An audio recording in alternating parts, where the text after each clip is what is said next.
All right, let me do a little sound check here. Sound is looking good, it seems. Ranger cam's looking okay. All right. Give a few minutes for people to show up. You may notice a lack of a couple of things right now. One, it's Friday, so I'm just kind of chilling here a little bit. And then I don't have any music on because even though I bought the music through Humble Bundle and have the royalty-free license to use it, I keep getting struck on YouTube for it. So I'm just not going to play any of that music and never buy anything off of there again. So that's kind of where I'm at right now.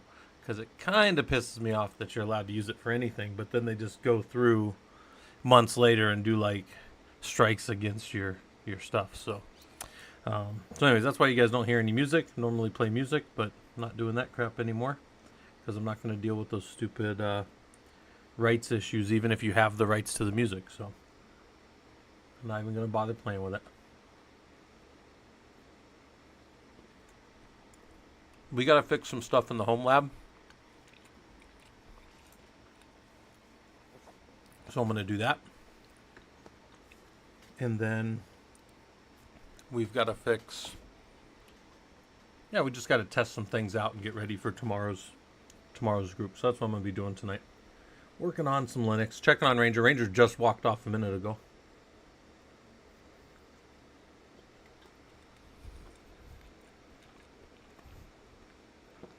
I'll probably turn on my camera in a little bit.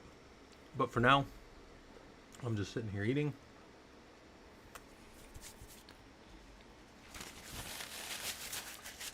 And then we're going to get to it. All right. So, my first task. Things I need to do.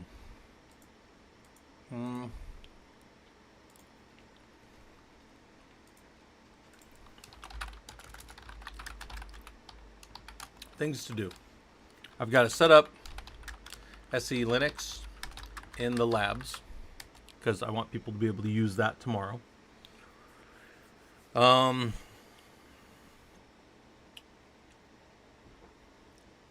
What else? Set up SE Linux in the home lab, in the ProLUG labs. We're going to, what else was, set the temp FS to 4G in the labs as well. And that's, I want to set up a lab NFS share for, we'll call it /labs NFS share for the ProLUG environment. So those are kind of my high level steps of what I need to do. So I'll move this over. I keep this over here normally, so maybe I'll move this over here to the left while we're working on this. And if you guys need me to show you anything or talk through anything, let me know. I'm just kind of hanging out today. I'm not working too hard.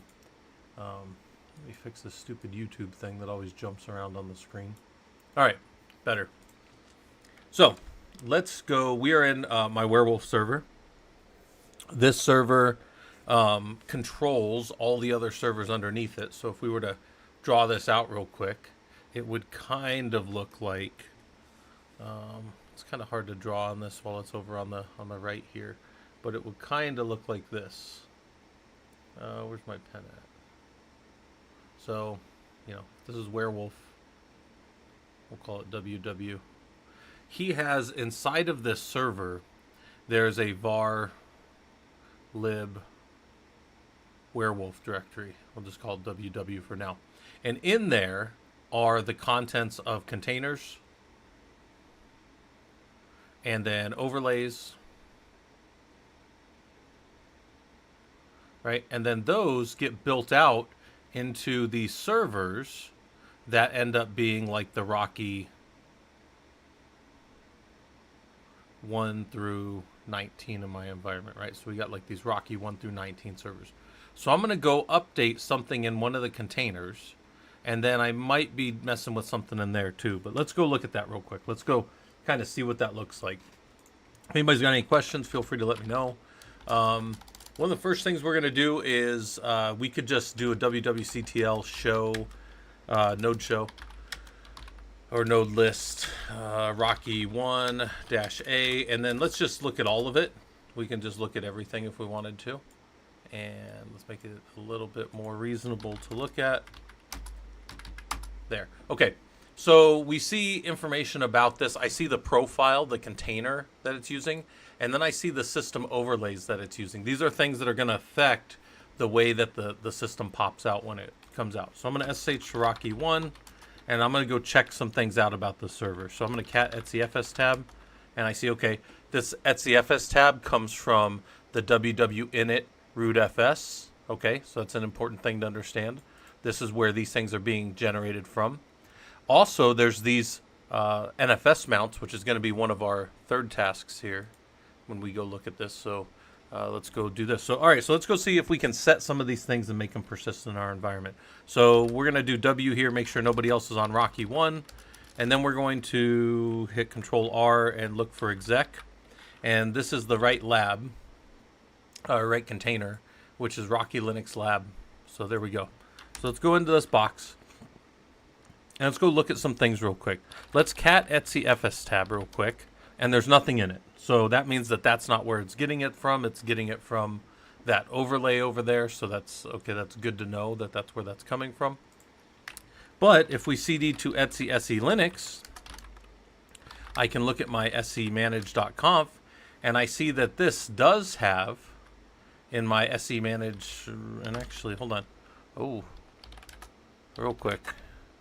etc se linux is not, there's nothing in here, oh, except for the semanage.conf. Let's go look at this. Let's go look at this real quick. All right. I don't see.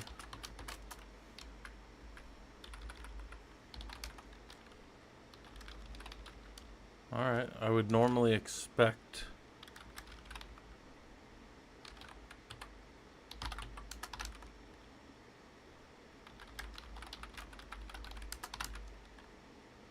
to have any of these other. All right. But it's not in etc se Linux. So let me check real quick. I want to go make sure I'm not losing my mind. Normally, you've got a config. And the config looks something like this, right? Where it's got the, if it's disabled or it's targeted or whatever, right? I'm going to jump back over here. And I want to check one thing. So I'm going to say false, don't build, exit. Oops, exit. And then I'm going to go back in Rocky 1. And I'm going to do a couple of things. I'm going to say SC status to see my status. It is disabled. And I'm going to cd to my etc se Linux. And I don't see that. Okay, so that file's not in there at all. So let's exit out of here. That's good to know. Go back into here. vi etc se Linux. Config. Config. Yeah. Let's just drop this in here. All right. And we will go ahead and say that it is going to be set to, for now, permissive. So it's going to do logs, and it's going to worry about auto relabeling, but it's not going to worry about, it's not going to end up having to, well, let's see. Let's just watch it boot. Let's see what happens. So we'll exit out of there. It's going to rebuild that container. That's what always happens. And we should be almost done with this step right here. What we need to do now is we're going to reboot that container. We're going to watch that system boot.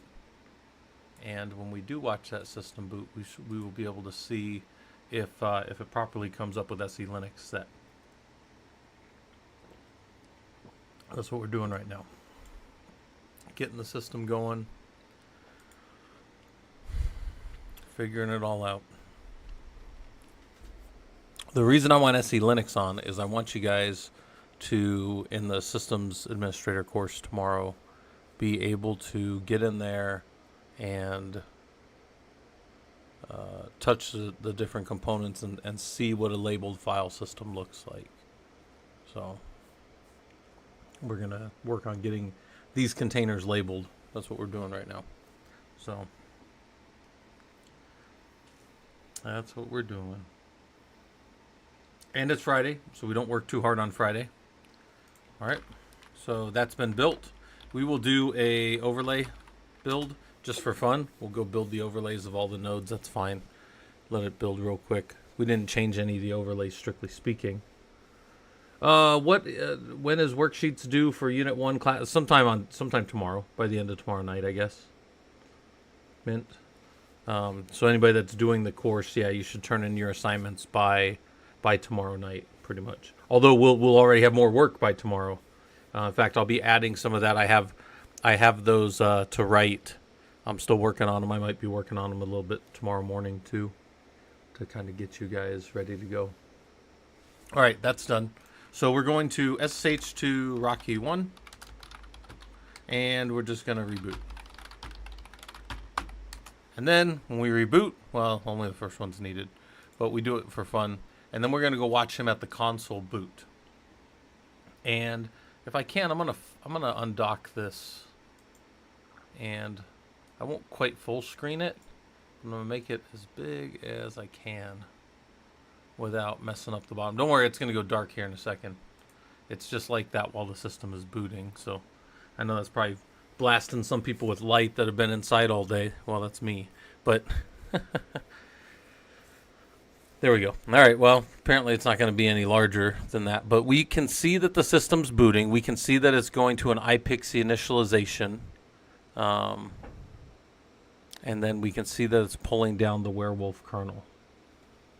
Luckily did some gardening. So you were outside a little bit, Mint? Good. That's good. It's good to get a little bit of sun on you. I technically went outside this morning.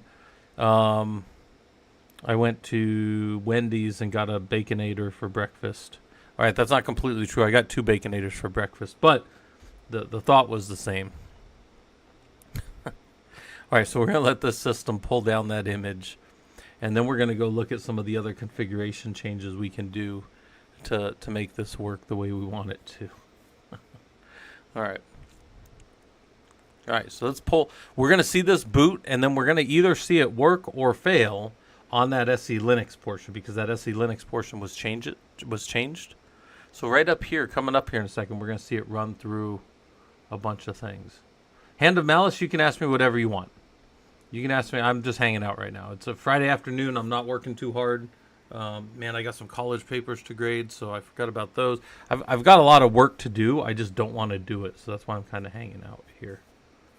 Oh, man, I haven't ever had a double Baconator. I didn't know they do that. Look, it's going to go to SE Linux. Look, and then it's going to... Oh, we're failing. But we're failing for a very specific reason, and it's because... let's see. Did we fail to come up all the way? Let's see. Or did we... I think I know what failed. Yeah. Rocky Linux is not up all the way. Yeah, he's failed to come up correctly. And why? Well, because in the container image, I went ahead and said set the SE Linux, but I didn't touch auto relabel. And when you touch the auto relabel file and then you exit, and now that's part of the container, we're going to do it. Sure, it's something that happened at work. Yeah, Hand of Malice, you can ask me here. Technically, you can ask me down in Discord if you want, but I mean, I'm going to be hanging out, so you can ask me whatever you want. You guys are always welcome to ask me kind of whatever you want. And I kind of feel bad that like I just can't in good conscience play that music anymore. I mean, I have the rights to do it. I bought it off a Humble Bundle. It's all royalty-free music that I have permission to run. But I keep getting like just these stupid out of the blue like strikes on YouTube for like the dumbest shit. And it's like I have the music. I'm not supposed to be getting these strikes, but you know what? I decided I'm just not going to play music anymore. So there you go. And if my voice ever gets struck, well, I guess it's so melodious or something. Force reboot. Well, once that's done, okay, that's done. Let's force reboot and let's let it pull the new container. But yeah, this is what we're doing. This is what I'm working on tonight. I thought it would be kind of fun. You know, we got the lab environment. If anybody wants to go in and just do stuff in the lab environment, we could. You guys mess around in there all you wanted, anyways. And then I've got to rotate. Probably tomorrow during the lab, I'll actually rotate the password on that. All right, hand them out. So we run an SFTP server on port 10,022 for reasons. Have a customer that refuses to SSH on any port other than 22. We asked security if we could run SFTP on the standard port, and they said no. What is your opinion? Well, I guess it depends. What the security posture of your company is, right? Like, first off, whoever decided to put it on 10,022 is exercising what we call security by obscurity, and that doesn't make any sense. It's security by obscurity has been largely proven to not work. We could even go do that on one of my systems, and then we could just nmap it, and I would show you immediately that within like 15 extra seconds, everybody on planet Earth would know that I was running a connectable, you know, because like, watch, I'll just show you real quick. Let's just connect to ourselves. We'll just NC to 127.0.0.1 on port 22, right? And it doesn't matter what port this is because Nmap would walk them all anyways. And I'm going to give back a header on port 22 or on port 10,022. So, well, no, most people aren't, but bots are. Things that scan networks are. We get scanned. I've shown you guys this before. We get scanned in my network all the oh, Ranger's back.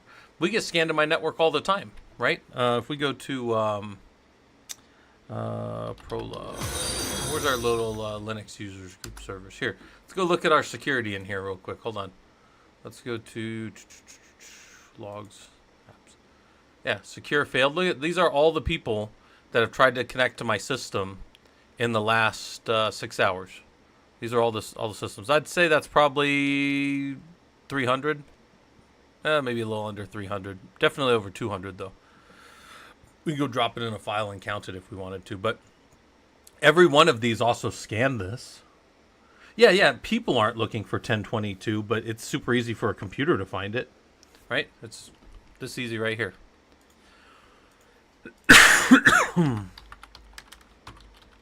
I don't know if I have Nmap. I don't think I have Nmap on here. But Nmap just found all the open ports on the system.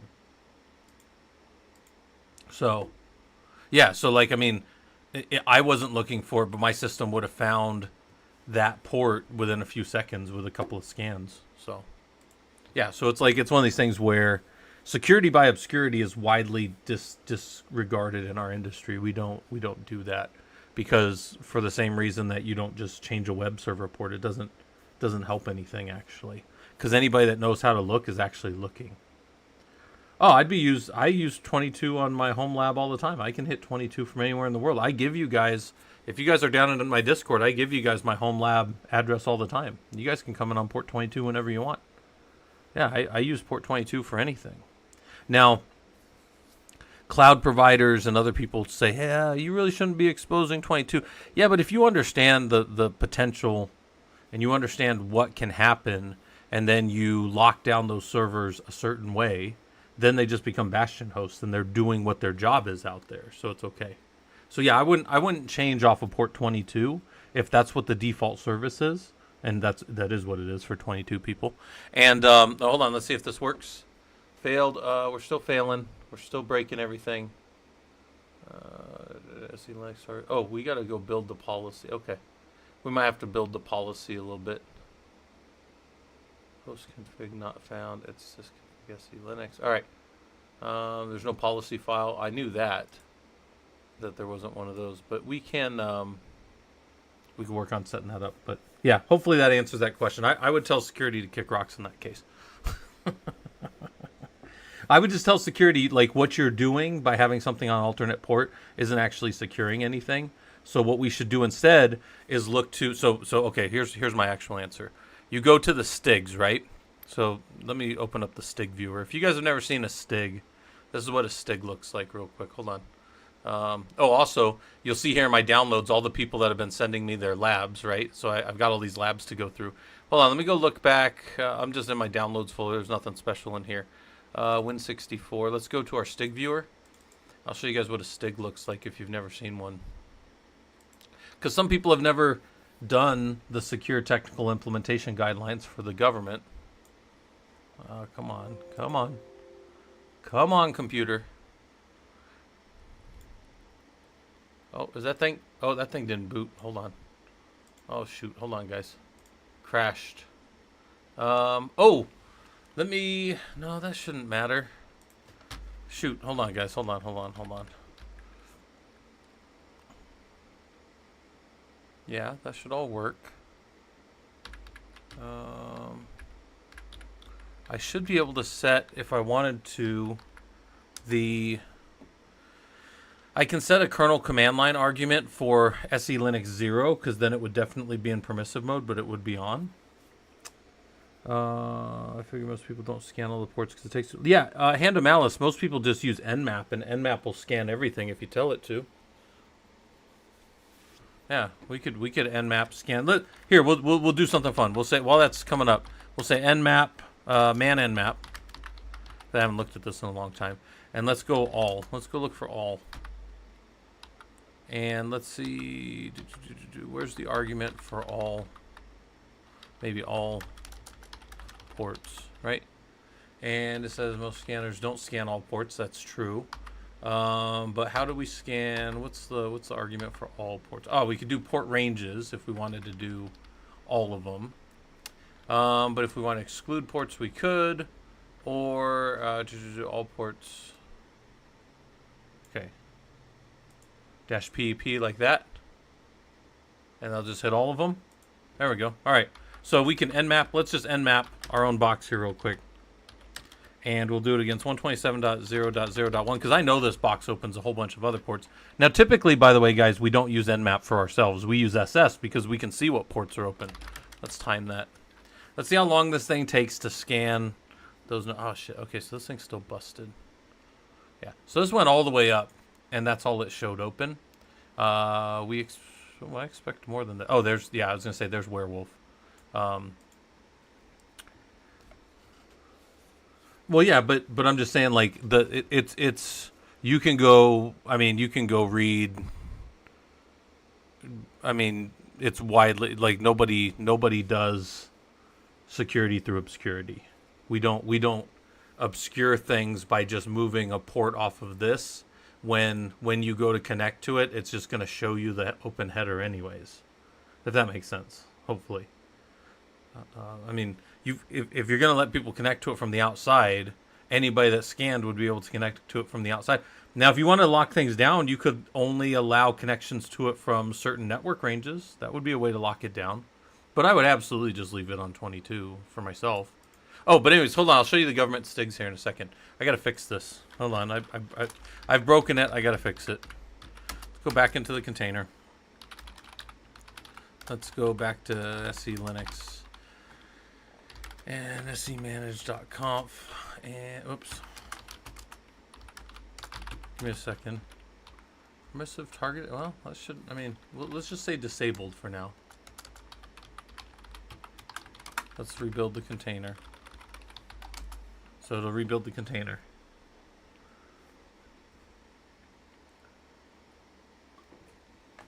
Hand of malice. There's two ways you can do that. You can either say, we're only going to allow you to connect in.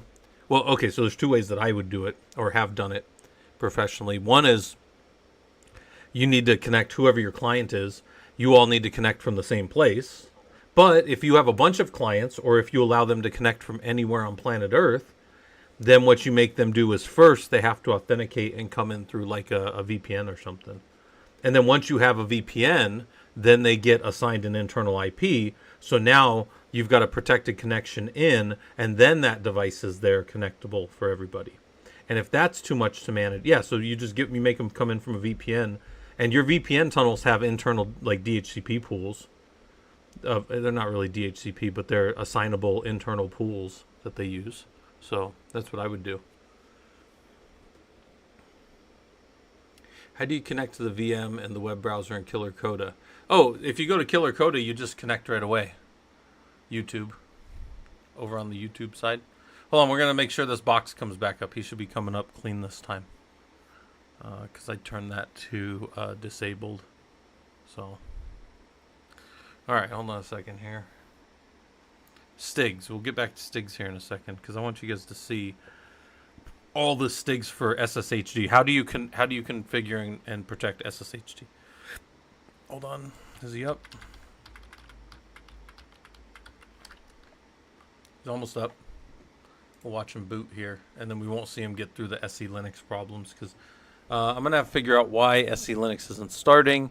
I'm going to have to think about that a little bit. I might have to go look at some of my notes I have from another project. But SE Linux in permissive mode should have just started. The fact that it didn't shouldn't be that bad. We'll go look at this here and say, all right, so now it's not going to do the SE Linux part, so it should just skip, and then it should work. Yeah, so it should just mount. Gives a dependency failed for mount ww4 disk, but that's fine. It says SSH to Rocky 1, and we say uptime, and who am I, and df-h, and we need to go fix the tempfs problem. So that's another problem that we have to fix. So I'm going to put, this one's not ready yet. We got to go fix the tempfs problem. Let's look at this real quick, because I want to show you guys some security things. Let's say that I had the Red Hat Enterprise 9 technical STIGs, and then I'm going to, from this, I'm going to generate a checklist from the marked STIGs. So now I've got this checklist over here that I could apply against a bunch of servers that I have, or a bunch of, this environment that I have.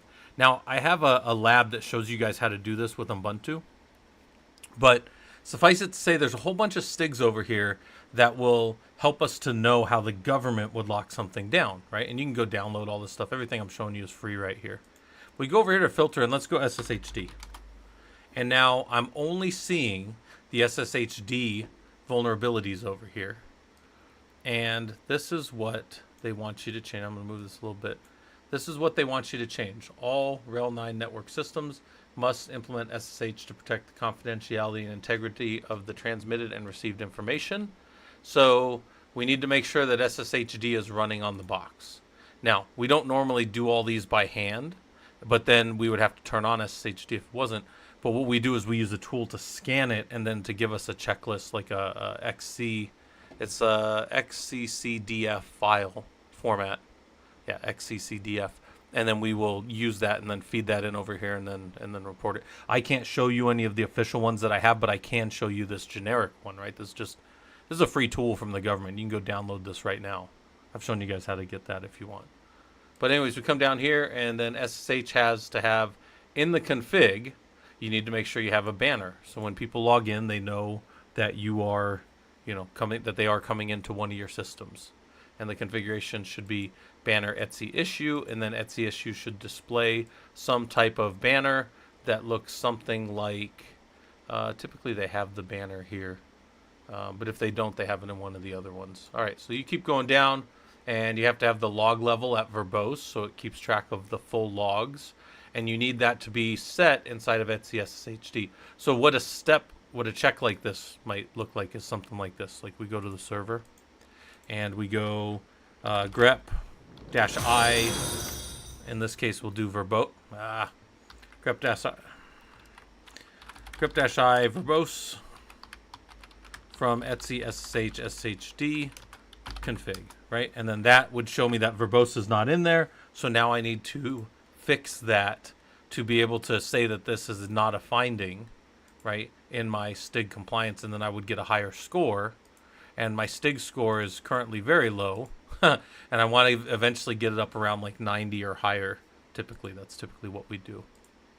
So we'll leave that one back as open again because we didn't really fix it, or we could leave it as not reviewed, so it's black, and then we just keep going down through here. And these are the things that you would want to protect for a system that was exposed out to the world. Now, just because these government systems exist, hey, how's it going, Technique Unknown? We're just kind of messing around over here.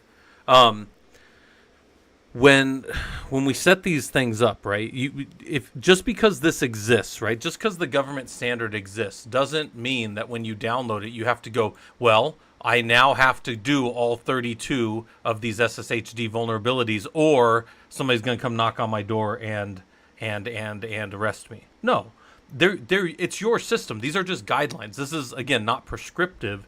This is just a way to look at a system for general security. Host-based authentication keyword is set to no. That would be a finding. So you need to come in here and set it specifically host-based authentication to no inside of that file. And then here's where this gets tricky. We've got 32 rules, but we don't just go blanket apply them, because if we blanket apply these 32 rules, we're probably going to break somebody's access. Somebody's using keys. Somebody's using a key that doesn't have a certain type of authentication on it, or doesn't have a there's all kinds of things that can be broken here. But we can check and make sure. So what I would do in a normal system, let's close this without saving. And I'm going to show you guys here, I don't have any for Ubuntu, so I'm going to go open up one. I'm going to import a STIG for Ubuntu, because I'm pretty sure I have an Ubuntu one down here. Let me see where it is. Somebody help me out here. Do you guys see Ubuntu anywhere? Where's Ubuntu? I think I have it right. 2004? No, that's not the right one. He is... I got all my rel 8 ones and rel 9 ones. That might be... One might open it. Let's see. That one have it in there? Ah, here. Okay, so here's a bunch of Ubuntu ones here. There's 109 of these canonical Ubuntu ones, right? And what I can do here is I can go into a lab that I've built, and I could go pull out all of these checks against the system without us having to do it by hand. Remember I said I was just going to have to go do all those by hand? Well, we can actually go in. I've got a lab over here in Killer Coda that will... let's go back out here. And in the lab on Killer Coda, it will walk you through how to grab the STIGs. For a STIG report for Ubuntu server, right? Let me say I wanted to do this here real quick. I'll just show you guys this. Some of you have been here for this, some of you haven't. So we'll come over here. Just go to make that bigger for you guys. It says your team has to integrate with a U.S. government system. There's a security requirement that you need to STIG your servers to a certain score. You have decided to use the SCC tool to scan your software or your servers to make sure that they are currently at before we remediate. So where are we at? Download and install the SCC tool, run it, and do all that stuff. So we come down here, we make a directory for it. We go into that directory and we download the tool. Once we downloaded the tool, we're going to unzip the tool. And then we're going to CD down into the directory that tool made, which is this Ubuntu thing right here, right? Then we're going to unpackage it and install it. Well, actually, that'll just install it. It doesn't unpackage it. We'll watch the installer and see where it says it's putting it. It's an opt SCC. So we'll CD over there. And then we'll run the path. We'll run the command line SCC config tool to see how our scanner is going to work. So we're going to hit that. We're going to go in and we're going to set some options here. First one is, it says to hit 1 to configure. Oh, this is like a change log. It just says to hit enter on the change log. And 1 to configure our SCAP data. We're going to unselect 1 and 3 because only 2, which is 2004, is the version that we're on. We're going to hit 0 to go back. And then we're going to go into 6 to configure options. I'm going right down the side over here on the left. And then we're going to go 1 for scanning options. And up here, for number 1, we're going to hit enter. We're going to add number 1, so all SCAP is going to run. All the things that have been selected. Then we're going to hit 0. And we're going to hit 9 to scan. Whoops. We're going to hit 0 again. And then we're going to hit 9 to scan and exit. Right? So this is going to go, and this is going to run and scan all of those rules that it has for that. YouTube, you said, yeah, but how do you make it possible that we go to the browser and we connect to VM in your home lab? YouTube, that's a different method. The method of connecting to my home lab, you got to use a tool like PuTTY or some kind of like terminal tool. Typically, PuTTY is what most people use. And on a Windows box, you have OpenSSH, so you can connect over SSH too. Yeah, so YouTube, if you want to connect into my home lab, you have to do that through this other process that's found in the... what's it called? I don't have it here, but in the syllabus. It tells you how to get in there. It gives you a thing to go. Okay, so this says it had 166 rules. That's weird because over here I only see 109 rules, so that's kind of scary. There's going to be some differences between what we get out of there and what's over here. Maybe this is the LTS cap. This may be an older version. This one's from January 24. And their version might be newer, so that could be why there's some differences. But look, that's a terrible score, 14. It's like one of the worst scores I've ever seen, right out of the box on a server. All right, so we've created that scan. We're gonna go to the next part, and then we could look at that scan. It shows how to install Apache and then go and copy it out. Here, I'll show you guys real quick. This is how you would view the SCAP viewer in a system real quick. You wouldn't normally do this, but this is, I mean, good way to see in a lab, I guess. We'll go down into whatever. This just says I don't care what the because it'll give some session number, and then we're going to copy all over there. And then if we go hit this, there's our score of this system. We did terrible, but we see right here what we failed, and we can look for SSH. We can go see what the problems are, and then we can fix them and rescan them, right? Rescan, pull the information again, see that we're getting a higher and higher score, and we're slowly marching towards a acceptable score to a system. That's what we do. This is a big part of systems engineering right here is hardening your system. And then you come over here, I said, look at you learning Linux security, whatever. So, in my home lab, though, I don't even know where I was going with all that. I was showing you guys that to show you that we could pull those out, and then we could feed those in over here, and then it would automatically tell us what it had checked, and then we would be able to go and report the other findings or fix them or whatever. But we're not going to do that right now. We are going to do that in the Systems Administrator course here in the next few weeks. When we get to the security section, I'm going to have us actually doing some STIG scoring on our systems, hardening our systems up and making them a little better. So that'll be good. Also, it sounds like somebody's walking around. I'm the only one at my house, so that's kind of strange that I keep hearing somebody like walking around. But all right, so let's mess with this. Let's change this a little bit. Let's go look in the actual container, and let's cat etc fs tab. And our etc fs tab doesn't exist because it doesn't exist in there. So that means it's probably in var lib werewolf. It's in one of our overlays. And I think we found that it was in the ww init overlay. cd root fs. And then etc. And then fs tab. So this fs tab is being generated by mounts that are known about by my werewolf service, right? And my werewolf server right here, if I do a show mount -e, should show me that it's exporting a couple of these. Well, where's it exporting those from? If we, let's just view etc werewolf.conf, and I believe that we're actually mounting those right here. Yeah, so here's our exported paths. So what I want to do in this environment real quick is this. I'm going to escape Q. I'm not changing anything.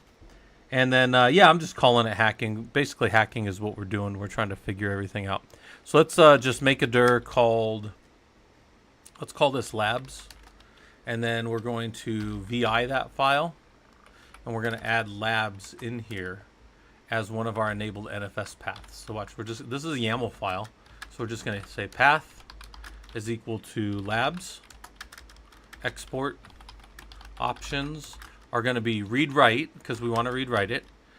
We can be sync, and we can have no root squash, meaning you can still be the root user in there. I'm okay with that. And then the mount options are going to be defaults, and then mount is going to be true. I'm going to hit escape :WQ. I'm going to do systemctl restart werewolf D, right? When I do that, and then I do a wwctl configure all, yeah, it's going to rebuild everything. It's going to restart the NFS service. You see that? And then now when I do a show mount dash, oh geez, show mount dash E, I'll see that they're mounted. And if I SSH to Rocky 1 and then I do a df dash H, I don't see it yet, but let's reboot and see if we do see it here in a second, right when the box comes back up. We'll ping it. Wait for it to come back up. Wait for that system to come back up the way that we expect it to. Traffic King, question: who or what determines when a system is hardened enough, and when is it diminishing returns? That's a really good question. So the person in a government system that determines that is called who is the ISSO or ISSM on a project, right? So this is a question that you want to know. Who is an ISSM, Information System Security Manager, or ISSO, which is the System Security Officer? And they are the people who, so the officer or the systems manager in a government system or in other systems that are just kind of mimicking government type systems, that's the person that makes that call. That's the person that says, okay, 85% was good enough, 90% was good enough. Sure, 90%'s good, but look, you have to have, like, let's say I'm going to turn this into a checklist real quick. So I'll just make this into a checklist. All of the cat ones must be resolved. You cannot leave this user's mapper's pwent, or whatever the hell that is, open. You have to answer and fix each of these. This one is perform a reset against like user passwords. You can't have empty passwords. If the user has empty passwords and must exist, you need to give me a reason why down here in the comments. So there's two fields that you tend to fill out. There would be the finding details, where you go and you check all the passwords and make sure that they're not empty, and we can do those scans and do those fixes automatically. And then we lock an account or verify that all the passwords that are empty are locked, and then we put that down right here. Found all passwords locked, and this would be like show system output, right? Like you would put the actual system output here. And then if you couldn't, for some reason, say that it was not a finding because you had fixed it, if you had to leave it open for some reason, you would tell the ISM per regulation, you know, or so this would be a big one. Werewolf manages passwords, so individual systems do not have password entry. They must come through our jump boxes. Something like that. Maybe you have this locked down in some other way, or it's outside of the capabilities of a normal system. And then you can say something like, this is not applicable. And not applicable doesn't count against your score, which is super nice. And your goal is to get as much of this green as possible by being able to say, well, that's not a finding. We did app remove telnet D. We got rid of telnet. Why the hell would we have telnet anywhere? That's silliness. That's a major finding because telnet's a major vulnerability if you're running it as a daemon. If you're just running telnet to like telnet and test things, that's different. But most people don't make that distinction. The government does. A lot of systems just say, telnet's on there, that's a finding. And then you got to go argue with your security team for a week. Well, because they don't have anything better to do. You know, they're not actually fixing anything. They're security. It's the engineers and the guys like me that fix stuff, right? So, all right, anyways. All right, box back up. I say that only kind of tongue-in-cheek. DF-H. We do not see that. Oh, we got to, hold on. Overlay build. So, oops. Let's hit Control-R, overlay, Control-Shift-R, rebuild the overlays, right?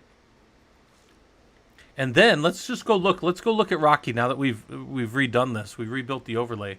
Let's go look real quick and see if it's got to rebuild all 19 of them. We could have done just the one. But let's go to Rocky and let's do a df-h, and it's still not there. But let's cat etcfs tab and see it's still not there. So that means that it probably, we'll give them a reboot again. Because again, these boxes are, you know, we just beat the crap out of these boxes. These things are ephemeral nodes that the only thing that's not ephemeral about them, the only thing that we actually care about, are the things that are out there in the NFS space that other people can connect to and add. Actually, one thing I need to do, because more and more people are going to be using the labs here, I'm going to update the size of. I'm going to add to this disk space here in the on the werewolf box. So I'll show you guys how that looks here in a second too. In fact, I can do that while that's pinging. So I'm going to come over here to my werewolf server. And werewolf has this 150 gig disk. And I'm going to say, you know what, go ahead and attach. We're going to add another disk to them. And this will be, werewolf, 2 or something. And we will put it out on the lab SSD, which is our super fast disks. And we'll give him another 50 gig. We're not being too chintzy about it, but we'll give him just 50 more gigs.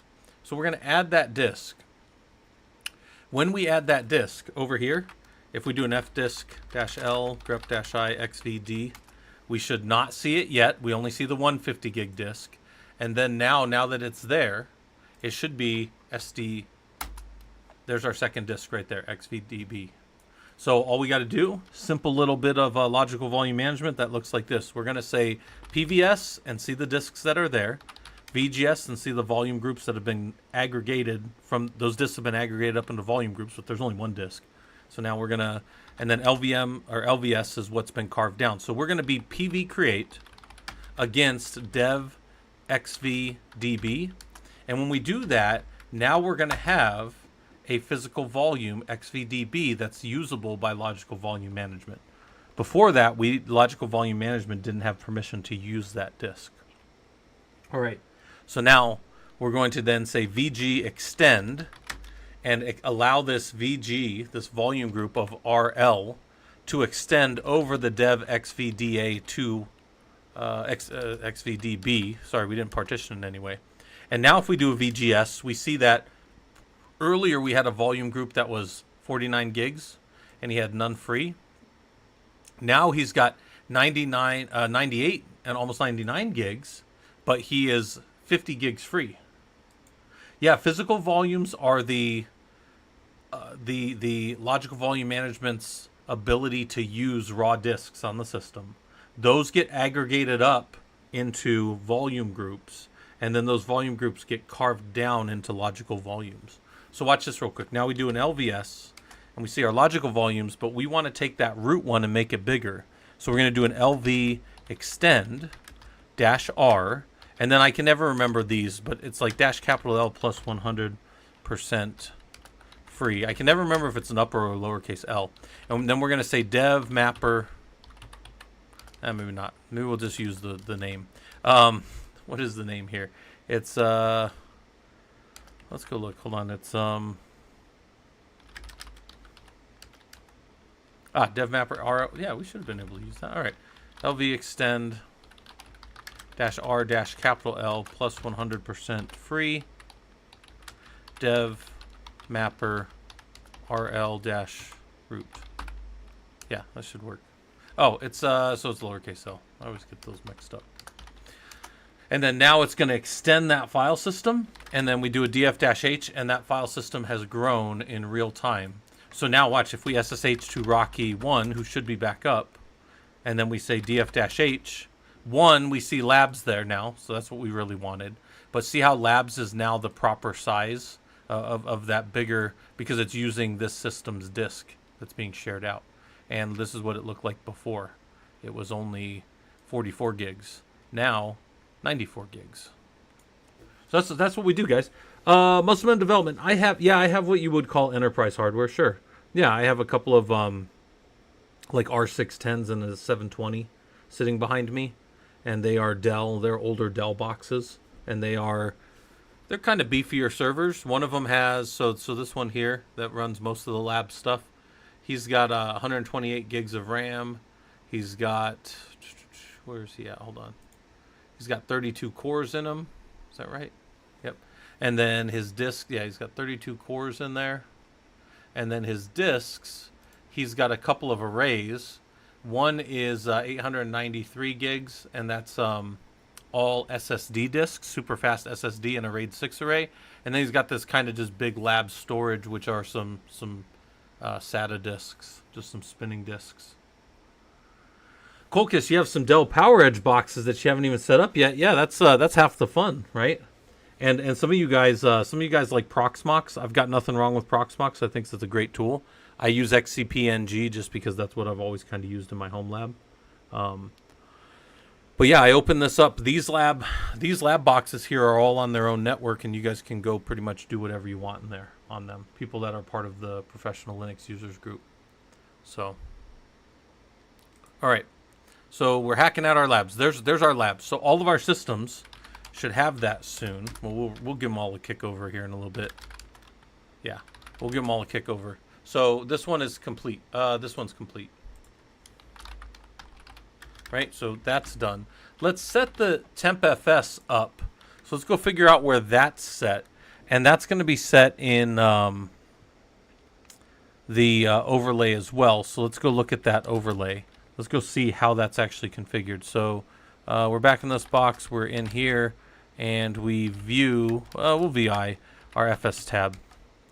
And what's going on in here? It says that if it's this, it's whatever else. Oh, okay, so here's our TempFS, and our rootfs is set to default, but we can change this, and we can say the default here is 4 size equals 4G.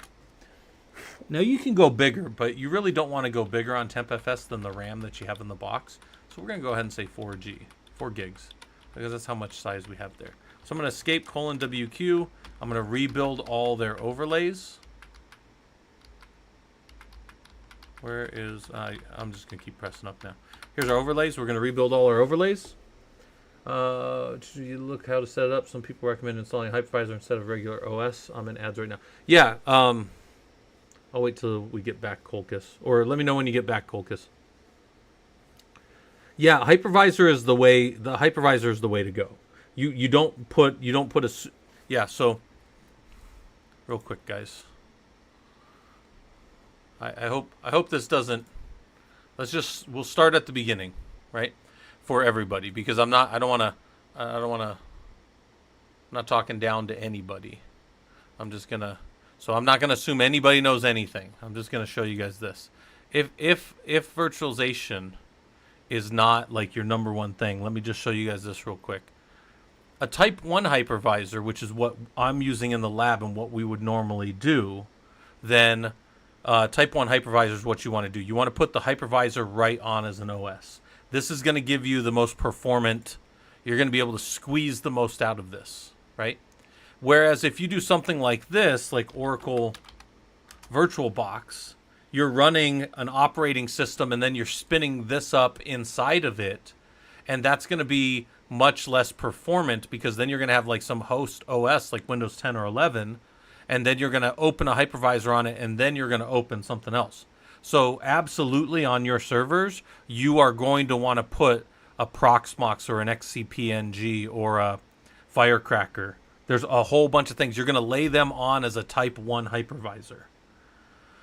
Then what you're going to do, so my 4 boxes that sit behind me, hold on real quick. My 3 boxes that sit behind me, they once they come up, like I boot them off of a little USB on their first boot. I install the operating system, the hypervisor, and then I control them from here from then on. I can do everything I need to from this management console here. They just get an IP address and a password, and then they're part of my network now. And then I can go to them and I can start to create virtual machines on them. I can upload things from this machine to them. So I can upload stuff. I think I can like import or send things over there. The most important thing for me in the Linux world is over here. Let me jump onto a different box real quick. If I SSH to my host box in my home environment, this is the one Linux box I really care about. I don't like, nobody should mess with my host box if anybody's in my lab, but nobody really can unless they break out of my little lab area, but that's not a big deal. This is the one box I don't want messed with. But if you look at it, right, NF show mount -E will show that I'm exposing an ISO's NFS to anything in here. And if you CD to ISOs, you'll see all of these ISOs in my environment. And then the ISOs can be built over here. Colchis, I would use Proxmox. That's what I think most people would use nowadays. Proxmox is getting a lot more popularity right now because VMware was bought. Some of you guys know VMware was bought by Broadcom, and their one policy this year was to just make it 4 to 8 times as much for most companies. And most companies will not accept a 4 to 8 times as much cost of one component of their system. So a lot of companies have been looking to get off of that. So Proxmox is pretty good. Matt Harfin, this is not what we're doing tomorrow. No, I can show you what we're doing tomorrow if you guys want. For people in the Professional Linux Users Group, this is what we're doing tomorrow. There you go. That's what we're doing tomorrow. That's as fast as I can go through it. Yeah, that's it. I talked about it a little bit last night, but this is what I'm going to have us do tomorrow. And we're going to look at all those components, and we're going to get in the systems, and we're going to do all that. Yeah, I know it's too fast to read. That was the point. I showed a little bit on stream yesterday. I showed it a little bit. We were doing stuff. Okay, so let's check our TempFS thing now. Hold on, let's jump back over. So some of you might be wondering, how's he jumping between these different terminals here, right? Well, I'm in screen sessions, and then I can jump wherever I want, right? Yeah, I don't want to spoil all the fun for some of you guys.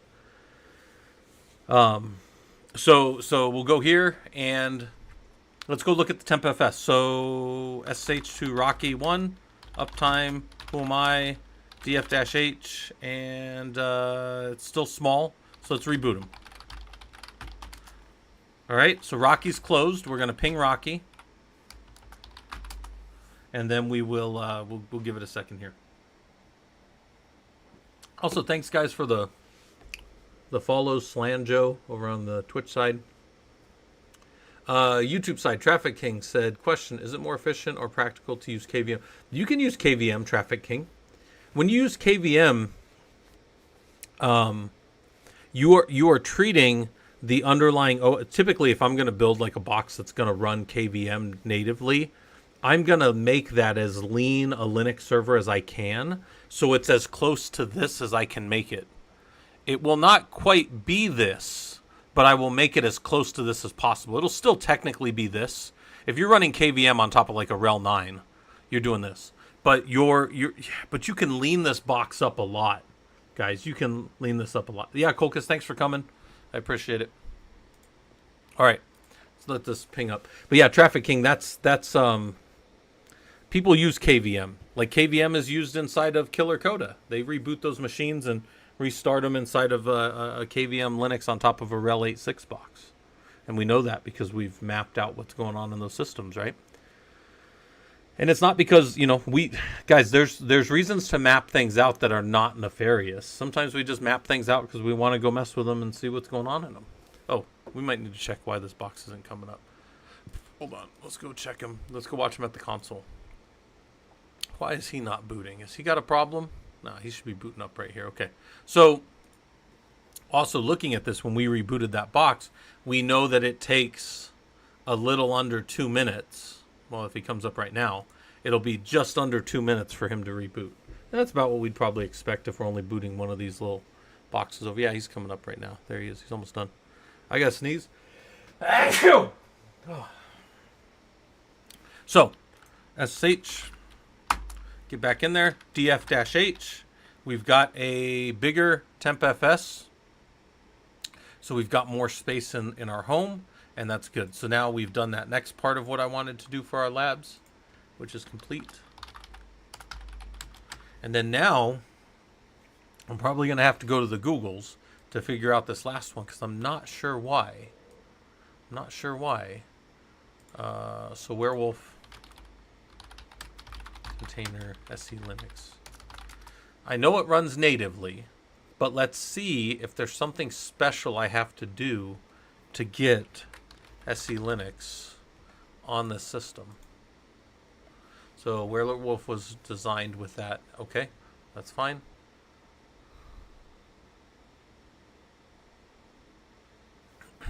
Etsy sysconfig SC Linux. We did that. It's actually not where we did it.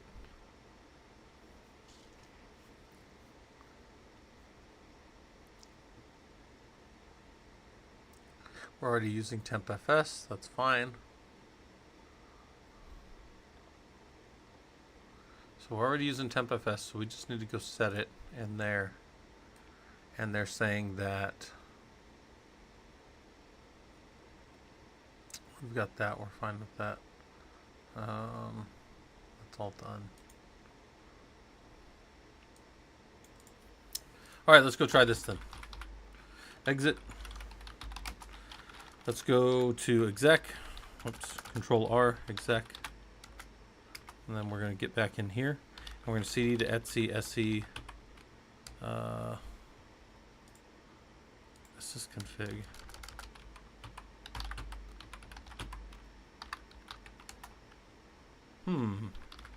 We want to VI that. We don't want to CD there. Nothing in there. All right. Well, let's go grab one real quick. So exit cat etsy se sysconfig se Linux. Okay. We'll drop that in right here. Whoops. Right click. Only one right click. And we'll leave SE Linux disabled. We're going to change that to permissive. Escape : WQ. Exit. So it'll write and it'll build that container again. And then let's restart our one node, our Rocky node, to see if we can get them to boot with SE Linux configured. So rebuild the container. We'll watch him here. This is his console, right? So we can watch him reboot. We could also reset him as a hard reset here, but I'm fine with doing it at software level because then it's going to come down nicer. When I say nicer, what I mean is it'll come down by stopping more of its services than just if you pull the power plug out from under it. So it's going to recreate that container, and then we're going to be able to go rebuild the overlay and then restart it. All right. Also, our Discord is almost to 3,000 people now, so that's kind of crazy. It's been growing pretty quickly, which is kind of nice. Let's do it. We'll do a full overlay build. That's fine. And then we're going to, boot that box.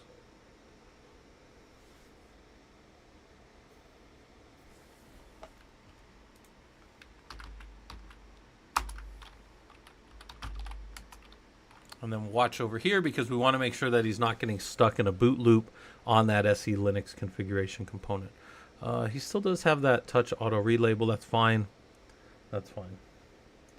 Main reason I want to do that is I want you guys to be able to see some of the SE Linux configuration tomorrow when we're doing the labs.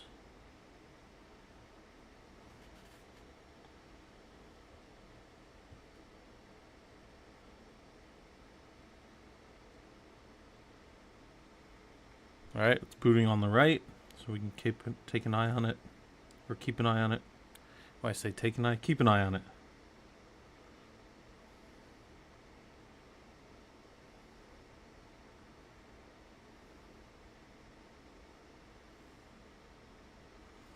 Oh, my system over here jumped up in front of me to tell me that I have a meeting in a few minutes. But I'm going to skip the meeting, guys. I'm not going to the meeting. I'm all done for the week. Just hanging out with you guys now. Tell my boss, gosh, I'm hanging out with my friends online. I'm just kidding. I did just tell my wife something like Napoleon Dynamite, though. So, all right. Well, oh, by the way, I haven't even used any of these lately. Where's some of these things? Hold on. Huh. I don't have. Wait a minute. Oh, there we go. Okay. I was like, where are these things? There we go. That's my favorite one. I can answer that for money. Oh, sorry, guys. I'm just amusing myself over here. Okay. Anyways, box should be coming up. Let's see if he fails right here. This is where he would fail if he's going to. He's going to go into the overlays, and it's not going to be able to or load the policy. But maybe it does. Better. So let's go then look is SE status disabled. Um,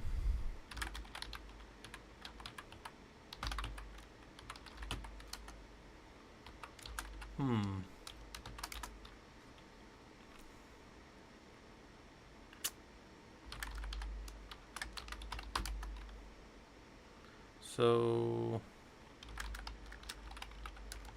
dot auto relabels there. Have you had to assign restricted shells within containers for additional layers of security? Traffic King, mostly no, but I would tell you that I have assigned different shells of like SBIN no login and that kind of stuff for like users that aren't supposed to log in. Like you shouldn't be able to get to an interactive shell inside of a Linux box if you're not an actual user.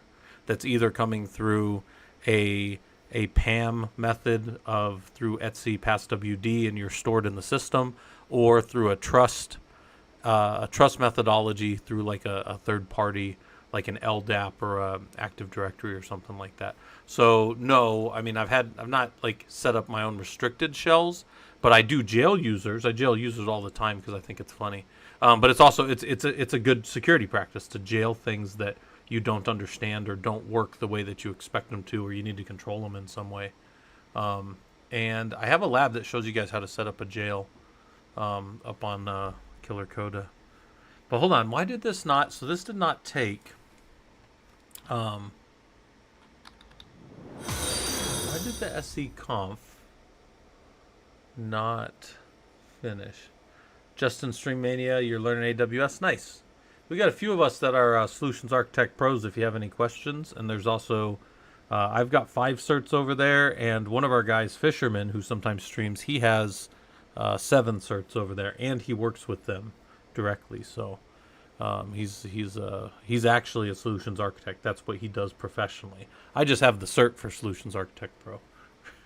Which just means that I know a lot of their services. Hold on. I got to figure out why. So why is this system showing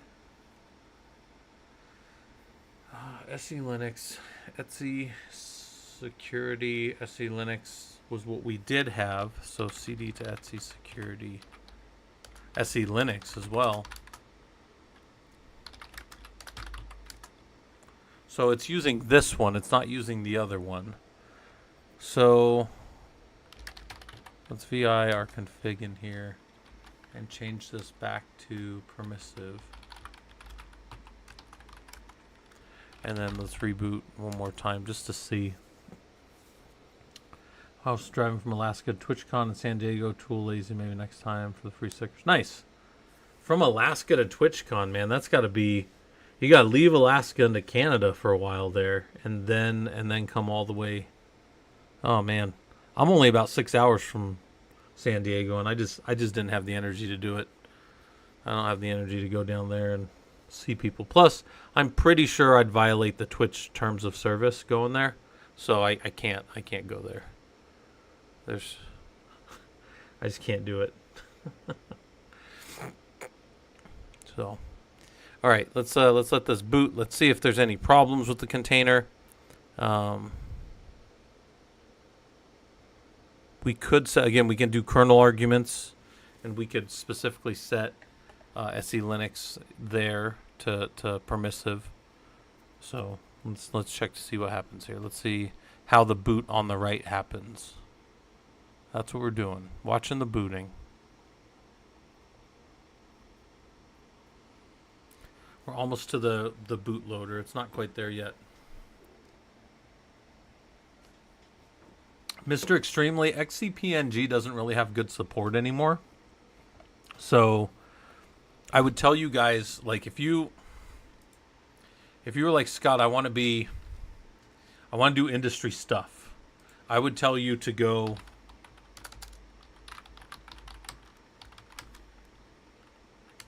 so there's a Firecracker OS, and this is a open source virtualization that's purpose-built for creating and managing secure multi-tenant container and function-based services.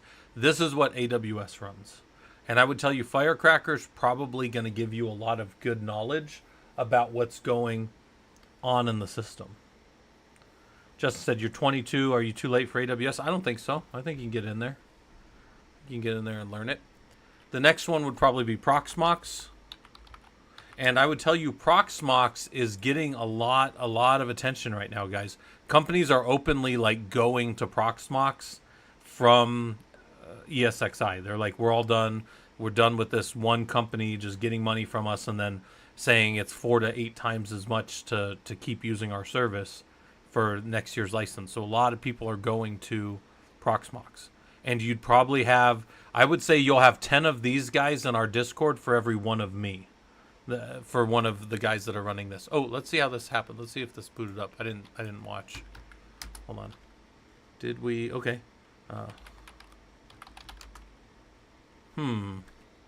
Oh, did I not? Oh. Did I change that? God, I'm dumb sometimes. Oh, you guys got to stop me. You guys got to stop me.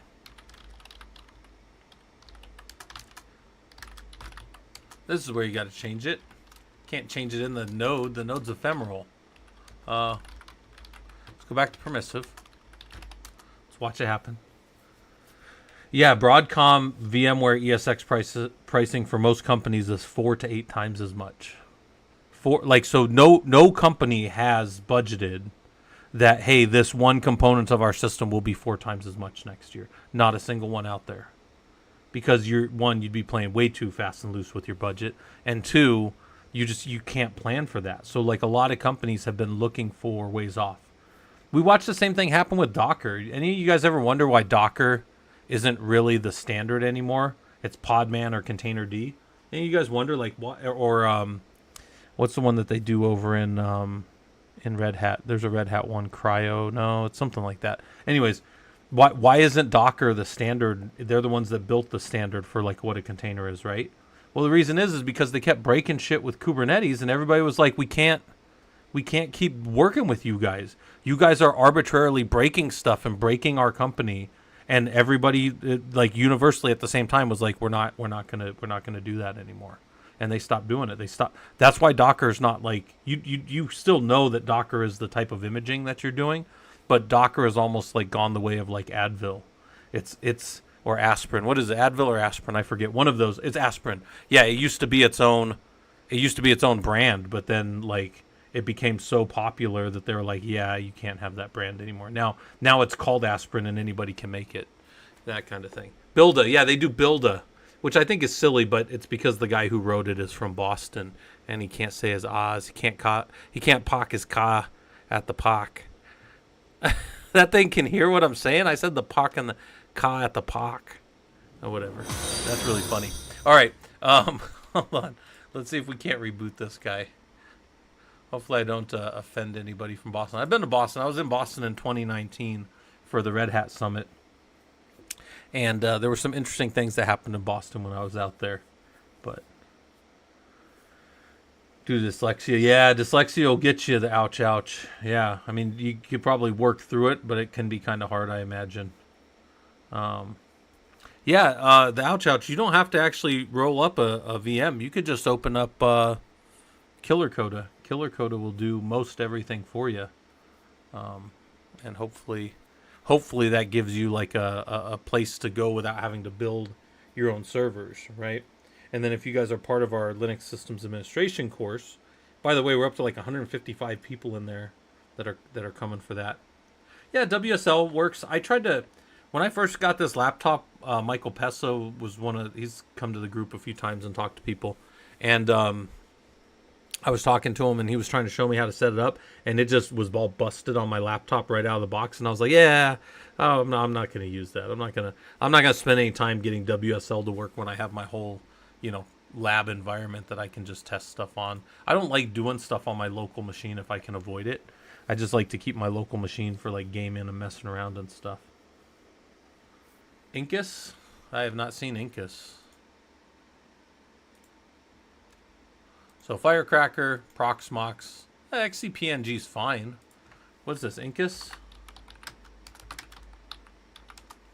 What is this?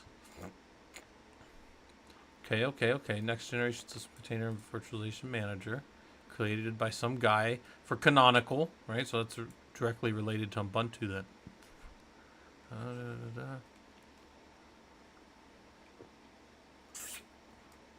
They support long-term support, which is typically 5 years or 10 years, depending on the thing. Let's see if we can find. And then they've got commercial support. So if you want to do anything with government systems, you have to have commercial support. So here's ANCUS. Let's go read their docs a little bit. Let's see what's going on over here. I always just go right to the documentation if I can. Stable C API with a bunch of bindings. Okay. So we can hit it if we need to. Python. Okay. Stand up some containers, do some little stuff there. Fine.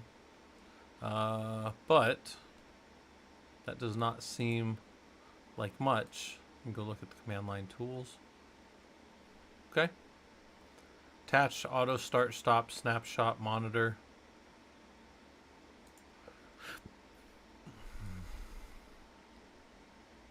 Been in development for 16 years. It's pretty good. Focus on containers. Works on the namespaces, so you could probably put something. If it does good security, then we can run Falco like underneath it and keep track of it. All that kind of good stuff. Has a front end as well. Only got LXC front end working properly. Huh.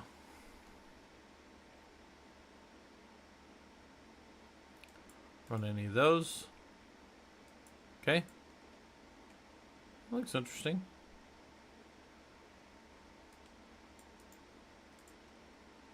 Oh, we're in a boot loop over here. We've busted something.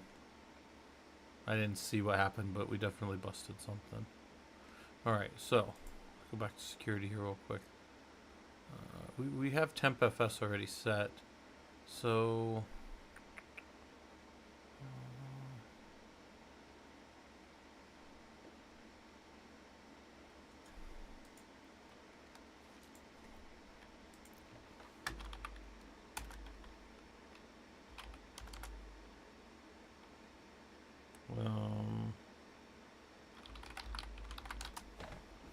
I want to use permissive mode. Let's go read some docs. Let's go read some people's. We don't want that.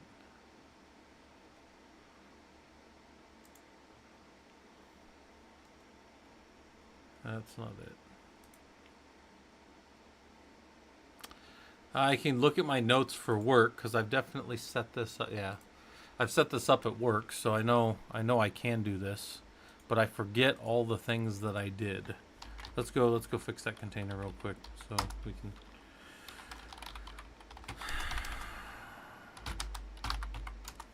we can at least boot the box again.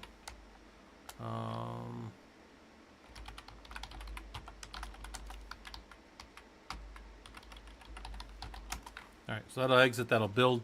This will on its next boot, not on this one, because it's still got to build the container. Then on the next one, that'll come up right. Didn't check yet. Has an Ansible collection or plugin for LXC? It probably does. It probably does have some of that stuff. Definitely possible. WSL2 is working pretty good. Ouch. Good. Good. Module for defenders to scan WSL instances. Nice. Yeah, sounds interesting. I just don't have that. It's in VMware mostly for gov infrastructure. Maybe that's why the price case. Traffic. I've seen VMware in a lot of government stuff, yes, but I've also seen it in a lot of like a lot of the insurance companies. Arizona is actually a pretty big tech center. Well, in general, we're a big tech center in Phoenix, but we have a lot of the big U.S. like insurance companies out here as well. Yeah, this thing's got to reboot again. Hold on, because we just rebuilt that. So let's reboot them one more time. Force reboot. Okay. But yeah, they use it in the big insurance companies out here. And I used to work. I think I told you guys I used to work for AAA. I was the platform engineering lead for all of Linux and Windows. So yeah, I did all that stuff for them. All right, come on, box. Start up. No time to sleep. We're streaming. Can't embarrass me in front of my friends. I'm just kidding. All right. So that's the last thing. We got to figure out how to get the SE Linux back up. Let me go look at my notes real quick. Hold on. I think I have a note. Whoops. Let me pull this up over here in my other window. See if I have this. Hold on.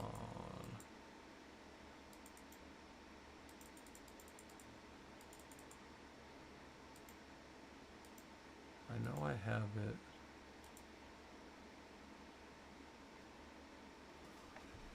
Hold on.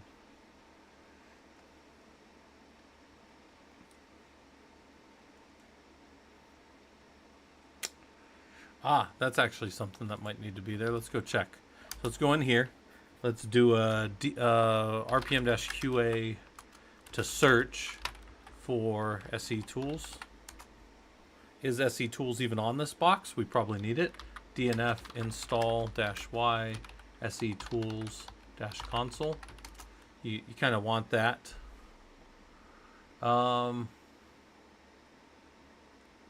Let's see, is there anything else that I kind of set in here? Ah, policy core utils. Let's see if policy core utils is on there. And we might need audit. So we'll install all of these that might need to be there just to see if that's what's stopping this thing from booting. And then we'll kick it over, and then we'll kick them all over. Lamine said, not Linux, but another replacement for VMware is Smart OS. What's Smart OS based on if it's not Linux based? Is it like a BSD or something? What is it? Something different. All right, let's get that. Let's get our audit.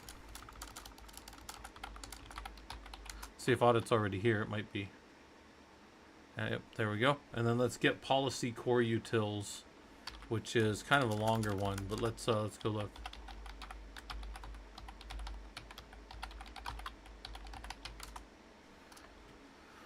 I think you can go with, on that one, you can just call it policy core utils and it'll find it. But yeah, we want to get that on this as well. So those are the ones that I had to add before to make my containers boot properly with this. So we'll do that. We'll rebuild all our overlays, kick this poor node over again. Rocky 1 is getting abused tonight, but that's fine. Right? This is what we do. I'm looking at my notes for when I originally set up all my systems to come up.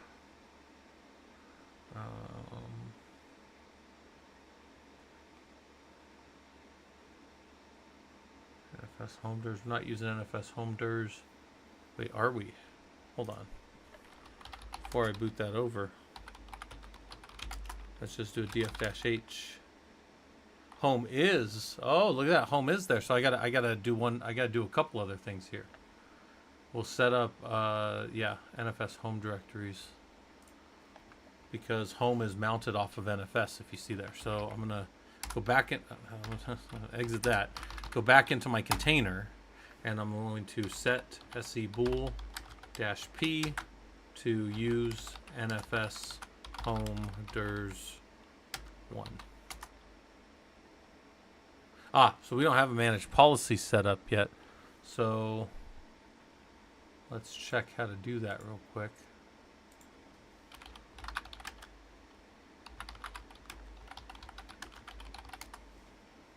Let's see.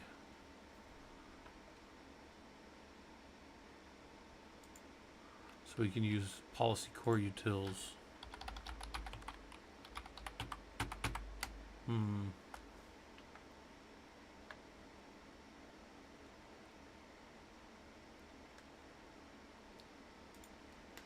Hold on.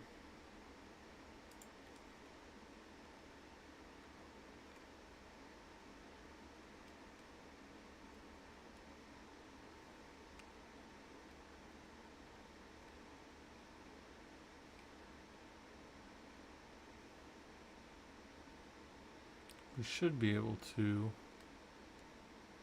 SC policy generate init.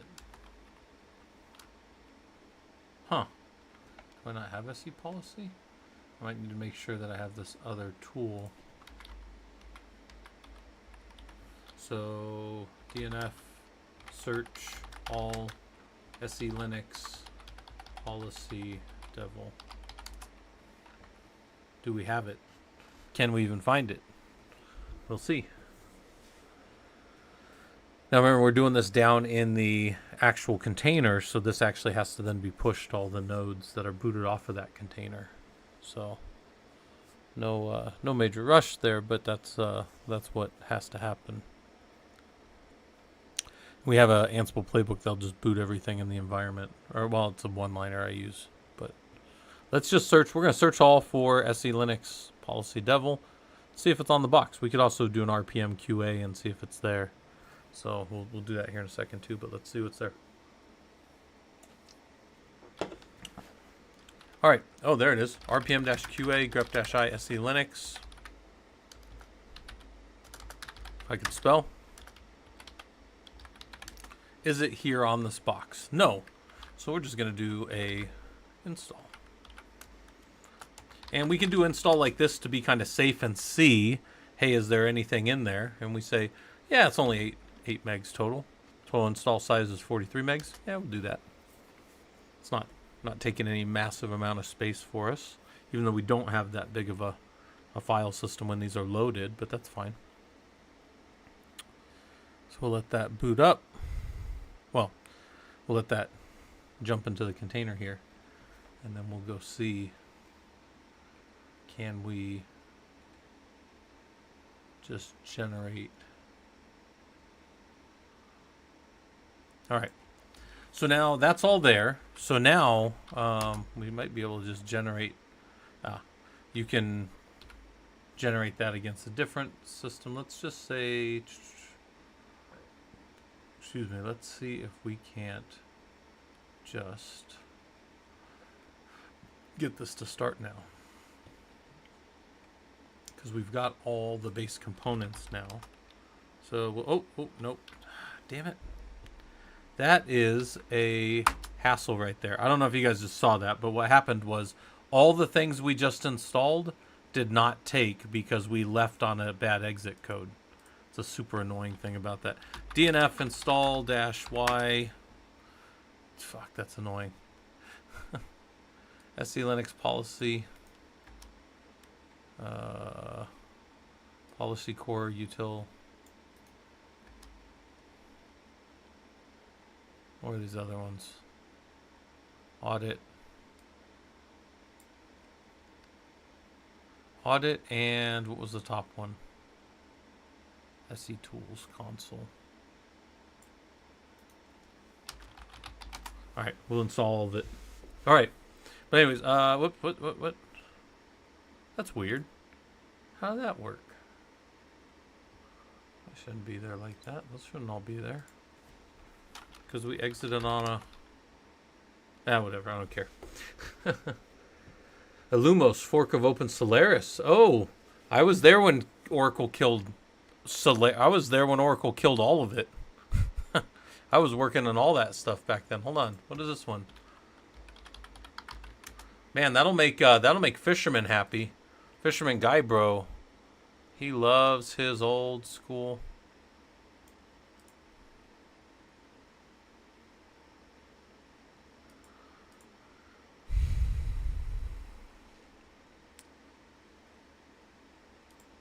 What's this code of conduct? What can't I do on here? Use all these things. Okay. Can't do any of those things. Sure. Enforcement. Okay. Can't do all that. That's just for participating in the community. What's their contribution guide if you want to add a whole bunch of, do a whole bunch of changes so that you're the #1 contributor like a bunch of the big companies do? There's a talk. What's this talk about?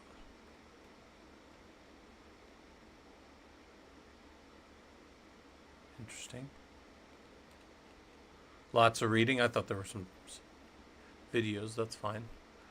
Writing code. Solaris internals. Oh man, look, they got kids doing it. That's fun. All right. That's fun. Let me get this out of the way here.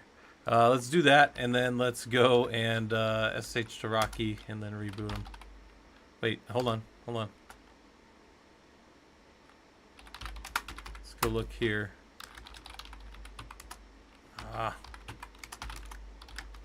Oh, now he's got it. So good. So those things are there now. We're going to change this off of disabled to permissive. And then we're going to go reboot that guy. We're not rebooting all of them because we can revert changes faster off of just one. But then when we're ready, we'll hit all the nodes and get them all to come back up. So, rebuilding container. As soon as that's done, reboot. Where are we going? Also, I'm gonna hop on stream here in a little bit. Like I'll have my face on here in a little bit. I just started off. I was just kind of hanging out, waiting for Phoenix to cool off a little bit because it's still warm out here. All right, that container is pretty much done built. Oh, I think we only got to, we're only 90 right now. We didn't get to 100 today. I don't know if you guys heard this, but a couple of days ago in Phoenix, it was the first day in 113 days that hadn't gotten over 100 degrees.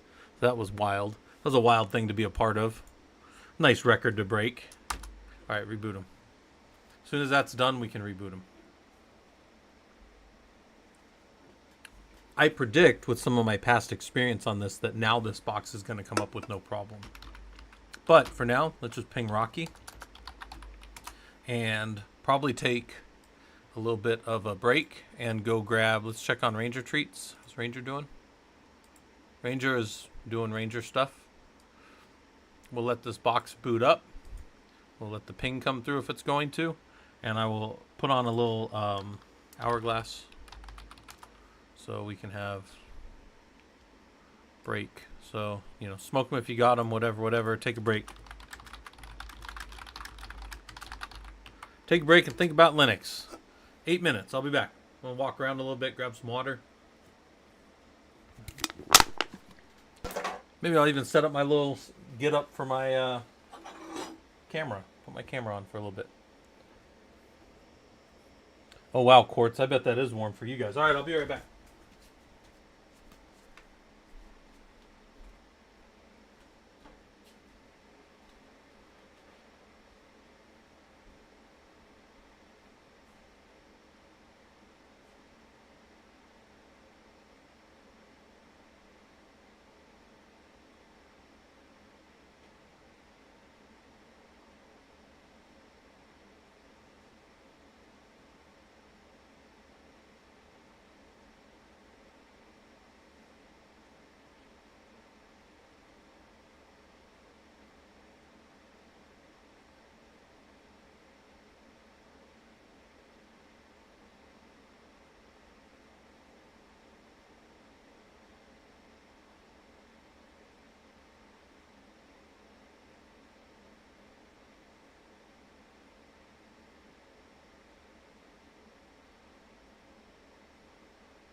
All right, grabbing some water bottles, setting up the home lab here.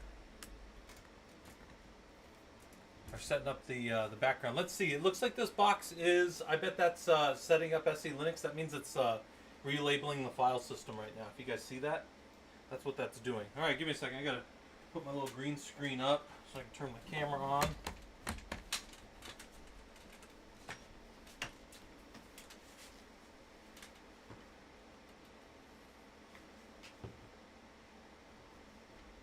All right.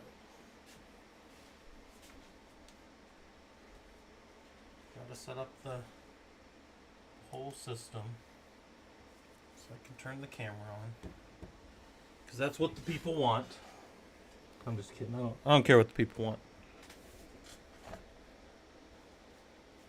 Unless you guys are the people, and then I care a little bit. All right. Let's see. Let me go to my other screen here. Split screen. And then I go to this. Yeah, that kind of looks like me. All right. Transition that over. Now you guys should see me. Boom. Actually, when's the last time you guys saw that transition? You guys seen that lately? The do all the Linux? Is that actually transitioning for you guys like that? I don't use that much anymore. Maybe I should use that more. All right. So, oh, wait, hold on. Oh, okay, it's relabeling file system. That's what we want. We want it to relabel, bring up the file system. All right, are we getting...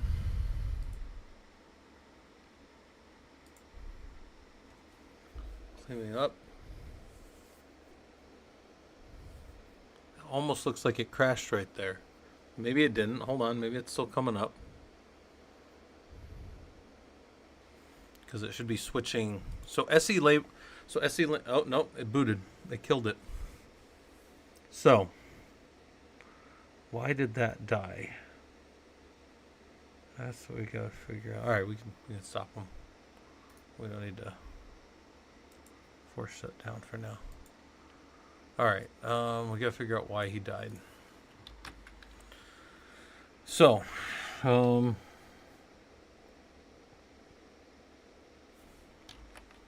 let's go with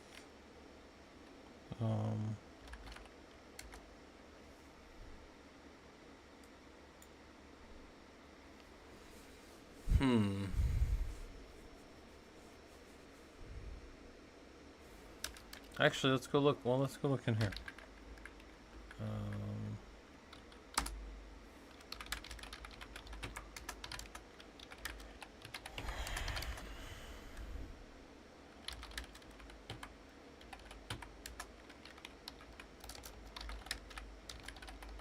You guys gotta stop me sometimes.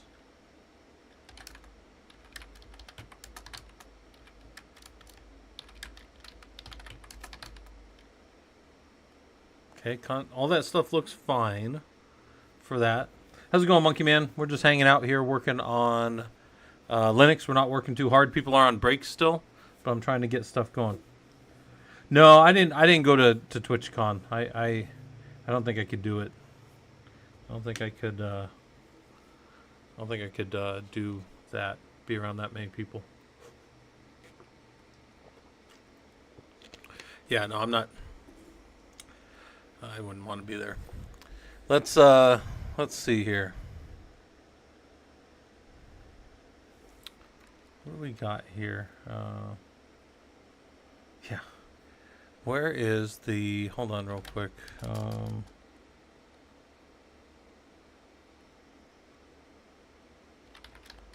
why is this failing?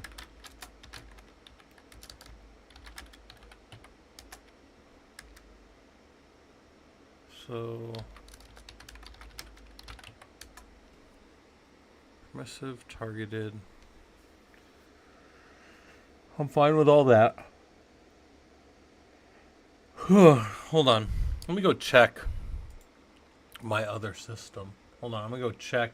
Actually going to go into one of my work systems and check this for a second. Because this is now bugging me at a level of like where I'm like, wait a minute. Why is this not... So give me a second here real quick. Connecting sudo-i.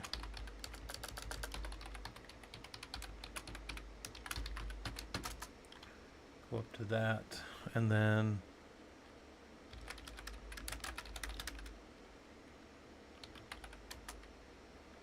okay, so it's running over here. List dash node cx lc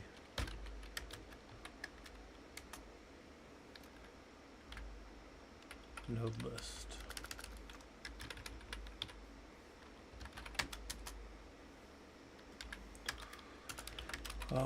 grep-i kernel.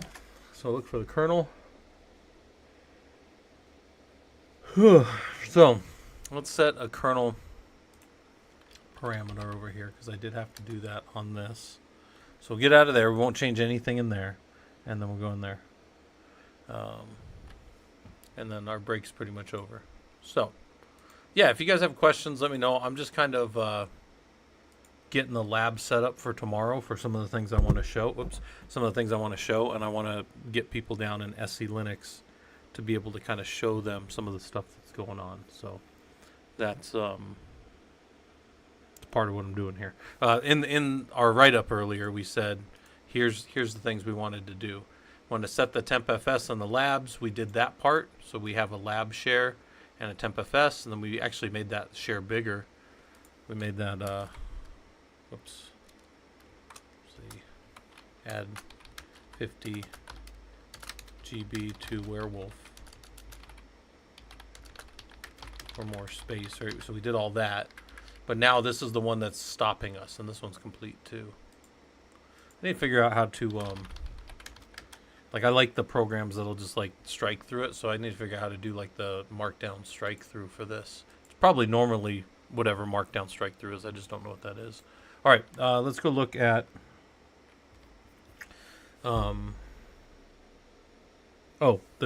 so watch this. If you haven't seen this before, here's the node information, and we've got these kernel args, right? So I can set the kernel args, and I thought I had this. I thought I had fixed this everywhere, or I thought I had done this before, but let me go check here. -I kernel.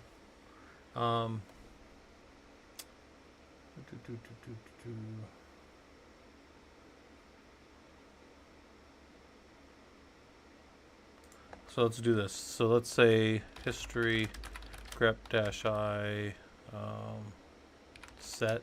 So let's look for everything where we set these, right? And we're going to set the kernel args for Rocky 1 in this case. Before we do that real quick, though, we're going to comment this out for a second. And then we're going to go make sure that that looks like what... Oh, why that doesn't fit. We're going to make sure that that looks like what we want, which is quiet crash kernel. Okay, that's fine. That's what we want. So we'll go here. And we're going to take this rootfs part off. But then we're going to say SC Linux equals 1. So we're going to set that on Rocky 1. Oh, by the way, we got to take the comment off. It's more prevalent, SC Linux or AppArmor. I've never used AppArmor professionally. I've used SC Linux a fair amount, mostly to turn it off. But I would say SC Linux is by far the more used one. In fact, Kubernetes now works with SC Linux, so a lot more people are probably going to be adopting that into those type of workloads as well. So let's go look real quick at our node again. Oh, God, that's so flippin' annoying. Okay, we want it to fit so that, okay, there we see our SE Linux. All right, so reboot Rocky. Let's go check our container though. Do we have them? Vi etc SC Linux config permissive? Yeah, okay, fair enough. And then let's just boot them. Let's start them up. Where's he at? Right here. Turn them on. Start them up. We don't need to change any of that, but we want to make sure that that is what we expect. Yep. And then if we need to, we can set that setting on all the other ones. Podman versus Docker. I'd use Podman. Traffic King, if you're asking for that. I was talking a little bit earlier about how Docker just kept messing around in the industry and people kind of moved away from it. Yeah, Neptune Labs. I actually got into an argument with one of the execs at Red Hat in 2019 at their frickin' thing, because I was like, we turned it all off 15 years ago and none of us have turned it back on. And he's like, what version of Red Hat are we on now? And I'm like, have you changed SE Linux ever? SE Linux hasn't changed since it came out. It is still the same labeling. There's tools around it that are better, but SE Linux itself, SE Linux, has not changed. So still the same labeling it always was. Now let's see if this boots correctly with the kernel setting there. That's the only thing I've done different in my work environment than what I'm using here. So, I mean, that should be, that should work. All right. Yeah, it's better. Like audit 2y is pretty good. And like you pull audit 2y and then you can figure out the commands you need to fix things typically. I'm just turning it on because when we do our talk tomorrow, I want the people to be able to hop down into the servers and do some of the SE Linux like checks, like see what's going on in the server and make sure that it boots the right way and all that stuff. Let's go look at this again. Let's ping that node. it's doing the label. So it's doing the relabel with SE Linux. So we should see it. Yeah, there's nothing that should stop this from working. So let's see. Let's see if it boots. It doesn't crash all over the place.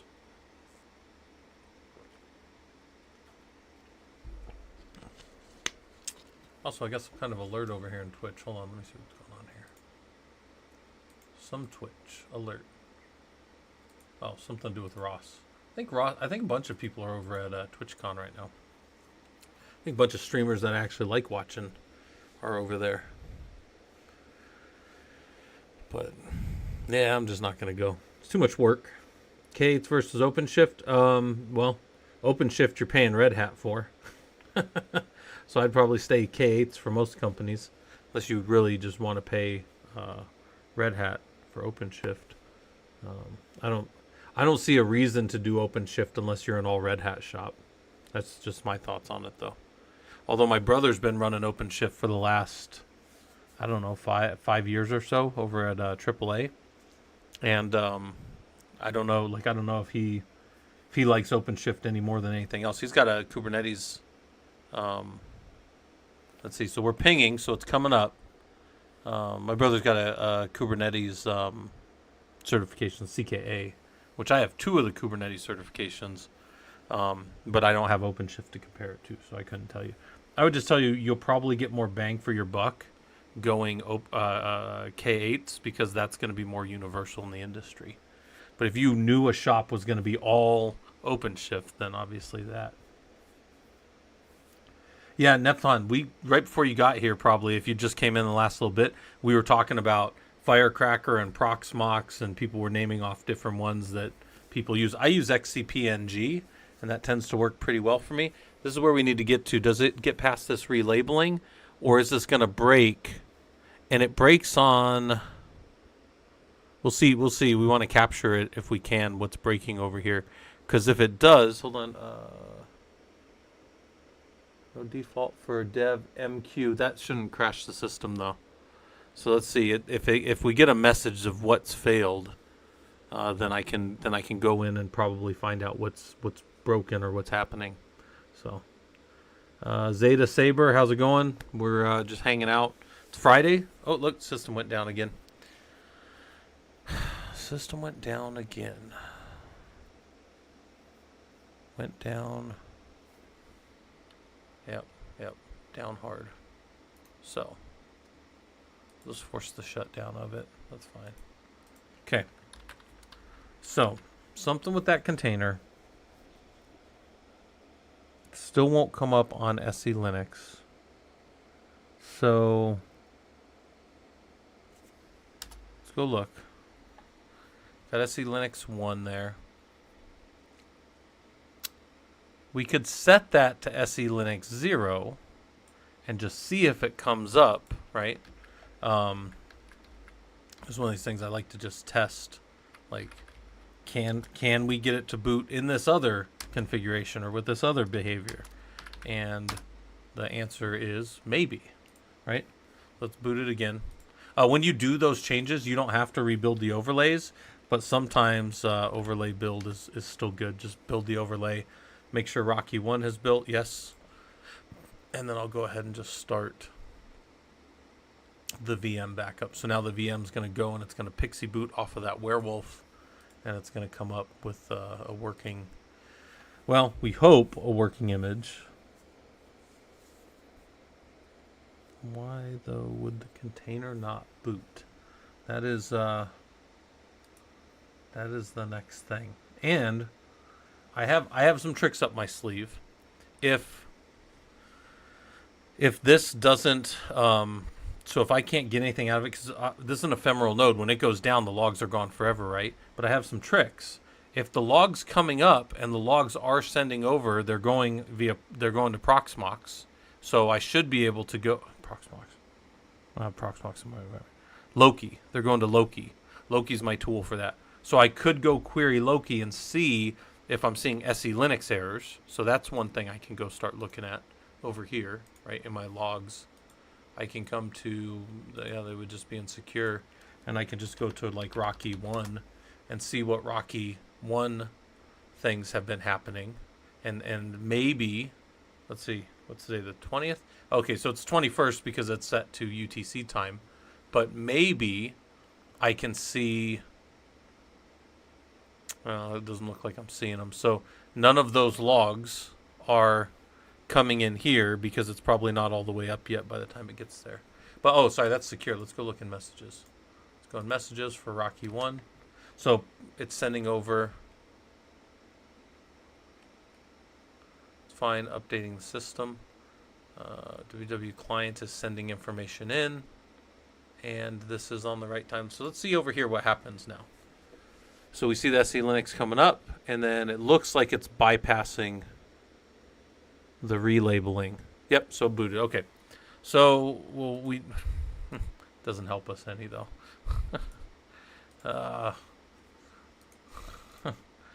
Shake your fist harder, boy, if any of you are familiar with the old Simpsons. All right, SH Rocky 1. SE status. Obviously disabled. We set it disabled at the command line. So here's the compressed command line right here. And then SE Linux 0. So,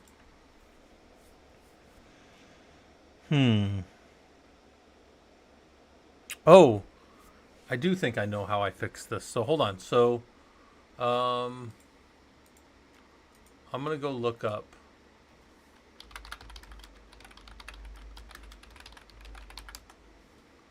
I think what I did... relabel. I think I did a manual relabel, which is, you can use auto relabel, but you can also do a restore con on the default. So hold on. I think instead of doing it on the start, you can do it before. I don't know if I want to use fix files, but let's see if that's there.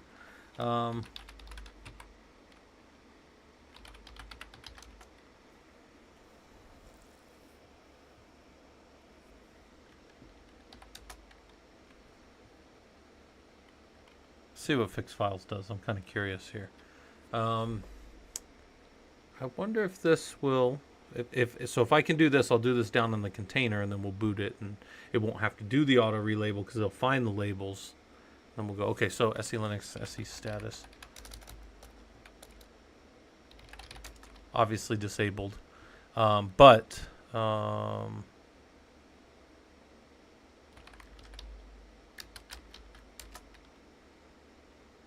didn't do it. Okay, let's go do this. So we're out of that box. We're going to go in. We're going to look at the container. We're going to do a vi etc se linux and then go to its config. We're going to change permissive over to... Oh, yeah, no, permissive is fine. Exactly what we want. And then we're going to do fix files.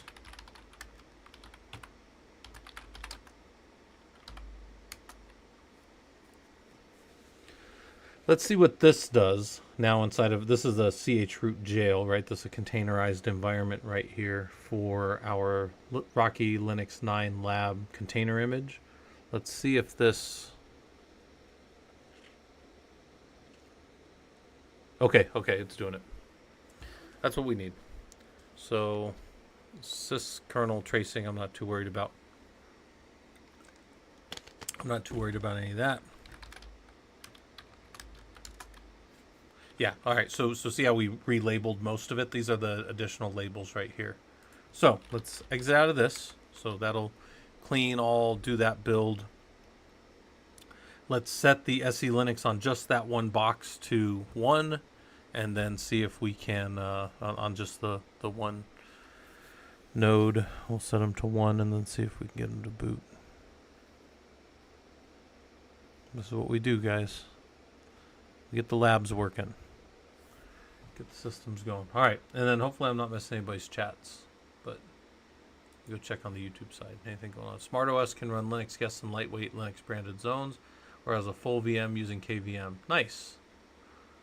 Yeah. I haven't played with SmartOS any, but I do remember doing Solaris zones back in the day in my early career. setting up Solaris zones and allowing only certain libraries into certain other things. That was pretty slick little OS type.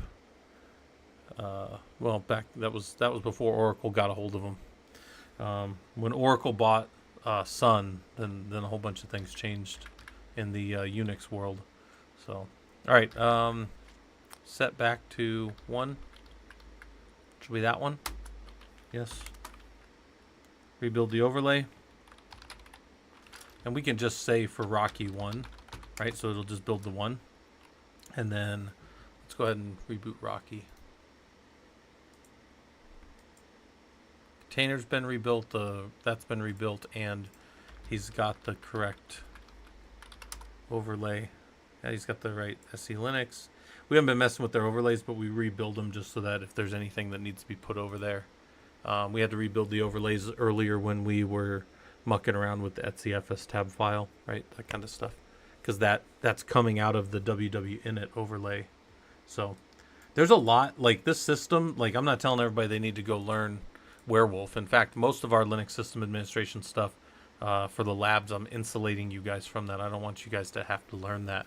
But I do want people that are interested in doing high performance compute clusters and understanding how these things work to know how some of these kind of components work together and talk to each other and stuff. So that's what we're doing. And technically right now I'm getting ready for our Linux systems administration course tomorrow. So we've got a course that we do on Saturdays. We're doing week 2. 2 is starting tomorrow. And anybody that wants to come and hang out and do Linux and learn about being a systems administrator and prepping yourself to go be a systems engineer, right? Because the goal is to be an engineer. You don't want to be an administrator your whole career. But a lot of times in this career, you will administer big systems. So there's some value to understanding kind of how to do that. And that's what we're doing in that course. I'm curious to see what happens right here because it's going to try to relabel. And when it tries to relabel, it should find most of them labeled. So I hope that there's nothing that crashes this. That's kind of my goal right. That's my thinking right here with how this is booting right now. Or, well, crashing if it doesn't boot. We could ping it, but we can also just watch it here. We'll see if it goes into a boot loop. If it goes back to the Pixie, it didn't boot right. If it drops to a login, then it's booted properly. So we'll see that here in a second.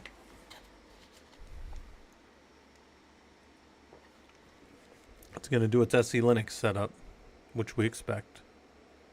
But then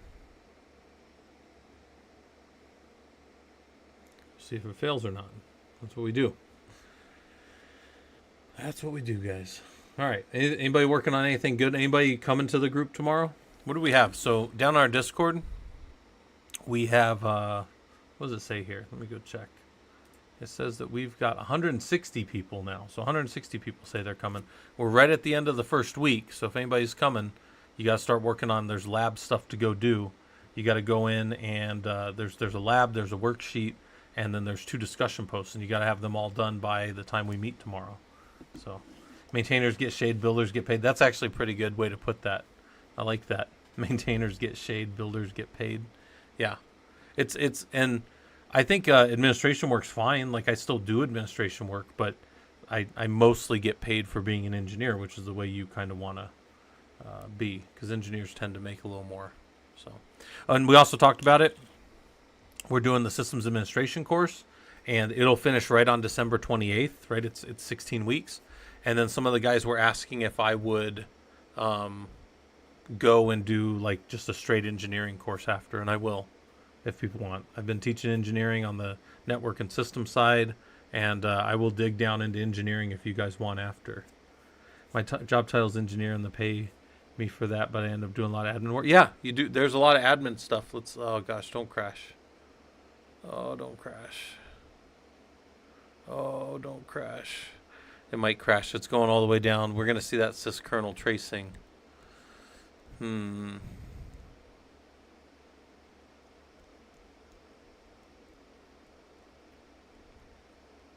Trying to think of if there's anything else I did to fix it.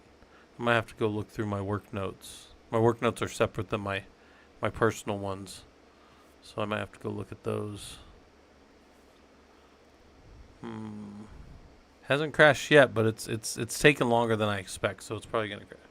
Wait, nope, it's probably crashing. That's a crash. because it says cleaning up labels on temp. Yeah, that box is down. That box is going into a boot loop. We're going to see it boot back over to the...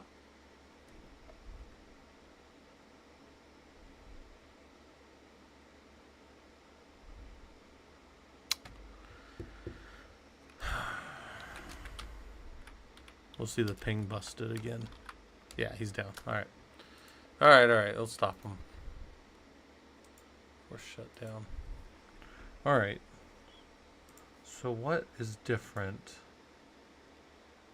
between that and my...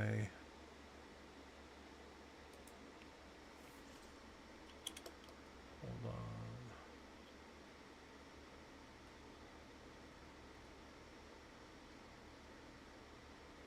You gotta see console on there. We're not doing any of that stuff. Not doing any of that stuff. I don't have to do any special configurations. So sometimes you gotta do special, like if certain things are breaking, you gotta figure out why with audit to why. It's none of that though. So I wonder if I am just missing something.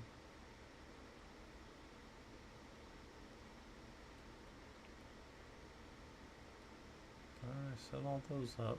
NIS doesn't need to be enabled.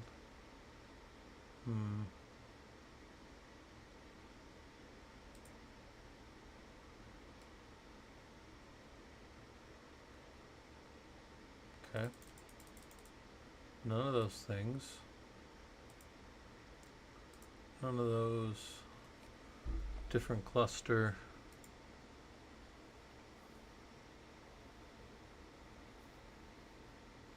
Hold on, I might have something here.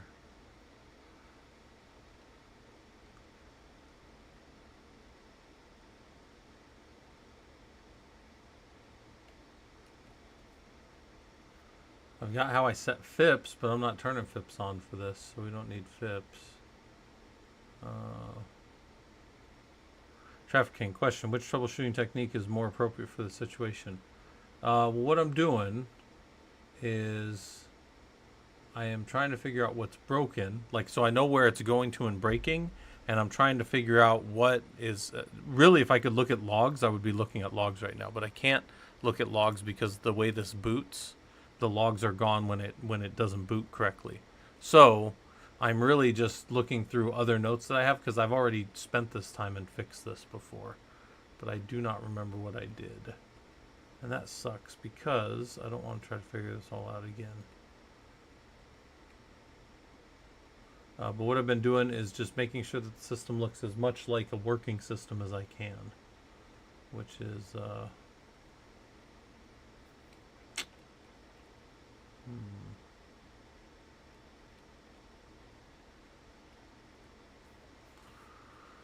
right, so let's go back into the container. The container has Etsy, SC Linux. We're set to permissive and we can't start. Let's take off. So ls-l on auto relabel. Let's take that off. No, we can't traffic because it's booting. The box is booting, so we can't see the logs. That's the console. What you guys are seeing is the console. That's the only thing. Let's rm-rf this auto relabel. Let's get rid of that. Because the auto relabel shouldn't have to happen because I've already relabeled this. So now let's see. This is another thing. So we're testing things to see if we can get past whatever the break is. And I think in this case, it's trying to do an auto relabel because it thinks it has to. But I've already set those. I've set all the context that I want, the security context for SC Linux, with my own label. You guys saw me do that a little while ago. I did a, whatever that command was that I ran. So now, build the container again, reboot the Rocky instance, or start it up, and hopefully it'll come up. But yeah, normally I would look for the logs. No, so Q, I can't change anything on the running system because then when it reboots, it won't be there anymore. So and then that is a containerized environment. So it's really just like a chroot jail into a folder. It's not really a running OS. So I can't really just turn it on there, right? I have to get it to boot. So that's why this is kind of one of those more unique, very unique type situation right here. So that's up. We should be able to watch this thing boot. And if this is boring to some of you, this is what we do a lot of the times as engineers, right? When we first get a system built. But then once I get it built, I document it. Thought I documented it. And then now I have to make sure. So Traffic King, that was one of the things I was going to do, was I was going to set up my our syslog. So I was going to do syslog and send the logs off, hopefully in real time. Because this box is getting the networking up. The networking is coming up, but I don't know if my syslog would be started by that point. So then that would be another thing I'd have to go check. And then that would be a whole nother rabbit hole that I would go dig down. So I'm hoping to get this back up without having to do all that, because there's like an order of operations of how those things are starting and all these other kind of things. And there could be, it's possible that I could get console logs out of this. So yeah, it is Pixie booting Q, yeah. Yep. It is Pixie booting. It's Pixie booting into an SE Linux mode now, which is set to permissive. Are there logs on the Pixie side? Yeah, so there's a little bit of logging. So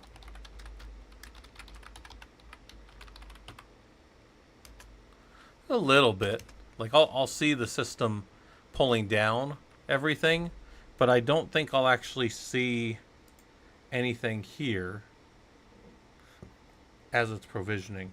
But we'll see. It might. See some of the other ones doing stuff, but this Rocky one.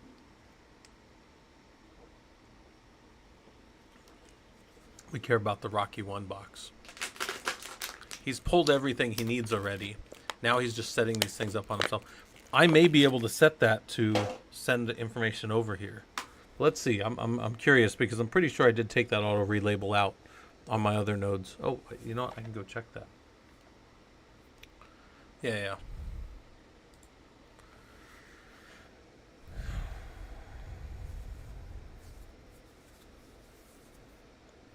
Let's see. And then once this is done, we'll be able to just kick over all 19, well, all 18 other nodes, and we'll have them all running SE Linux, which will be good. Everybody should be happy then.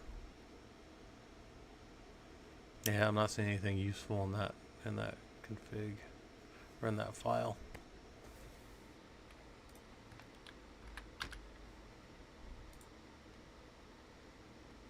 All right, it doesn't look like it tried the auto relabel, so maybe, hold on, maybe we're up. Whoops, oh, a little bit. SSH, right? Got a SSH to our Rocky box. Okay, uptime. SE status. There we go. Enabled, targeted, permissive. That's good.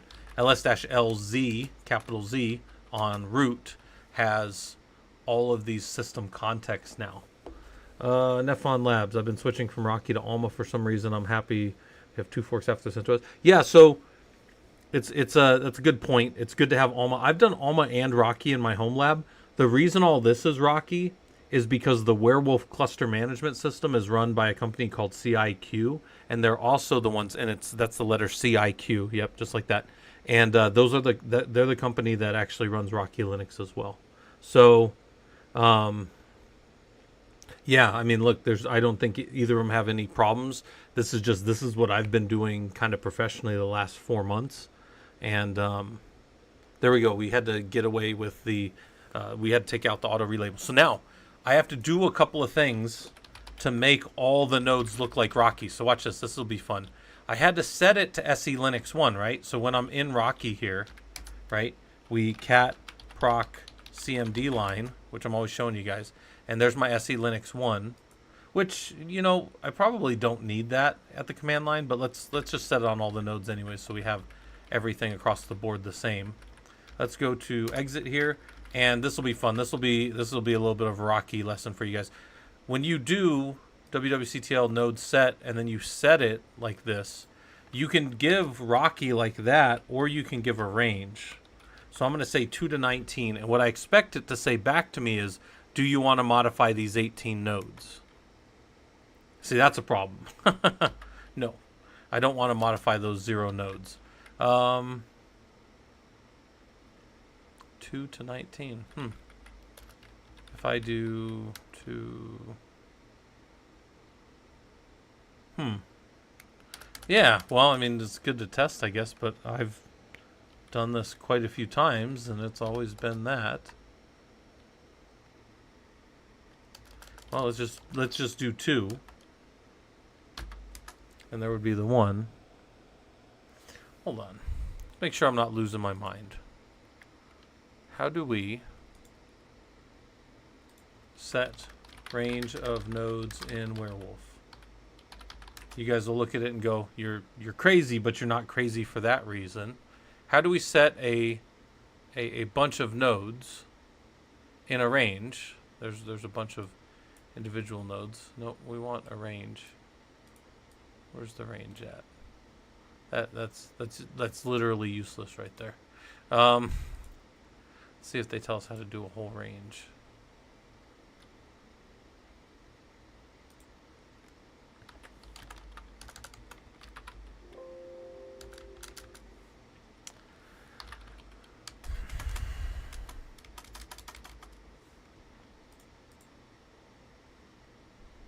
Yeah, look at that. Node add, whatever. Node list, whatever. That's definitely square bracket 1 to 4.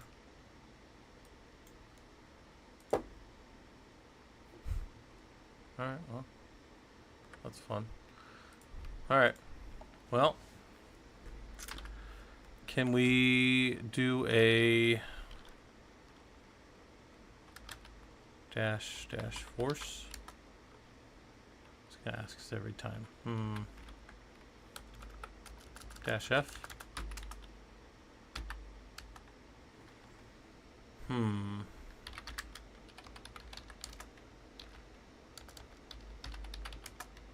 Is there a force option?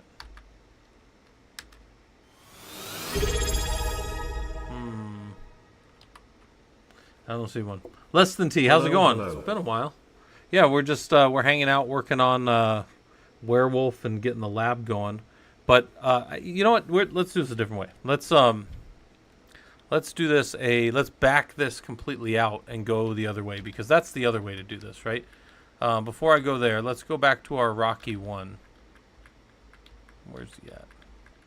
And let's just take the SE Linux off of Rocky 1, because we have it set inside of the template now. So we'll go ahead and take that off. Oops. I don't have to right quit it, do I? Let's make sure that's just 238. Good. Okay. Rocky 1. Boom. Yes. And then let's SSH to Rocky 1 and reboot. Right. So then we'll ping Rocky 1. We'll watch him boot one more time, and then hopefully everything's good. Because I don't really think I needed the SSH1 in there, so yeah. And then if that's good, then we'll boot all the boxes, and then they should all come up. So that's the goal. That's always the goal. Get the system back to running. Get the system doing what we want. Also, I got to kind of decide if I want to do dinner here in a little bit. Like I need to figure out. You know, I already fed Ranger, so Ranger's had dinner. But like what? Let's check on Ranger Dog. There's Ranger. Where he just opened his eye because we were looking at him, like he knows. But we'll keep an eye on Ranger while we let that system boot.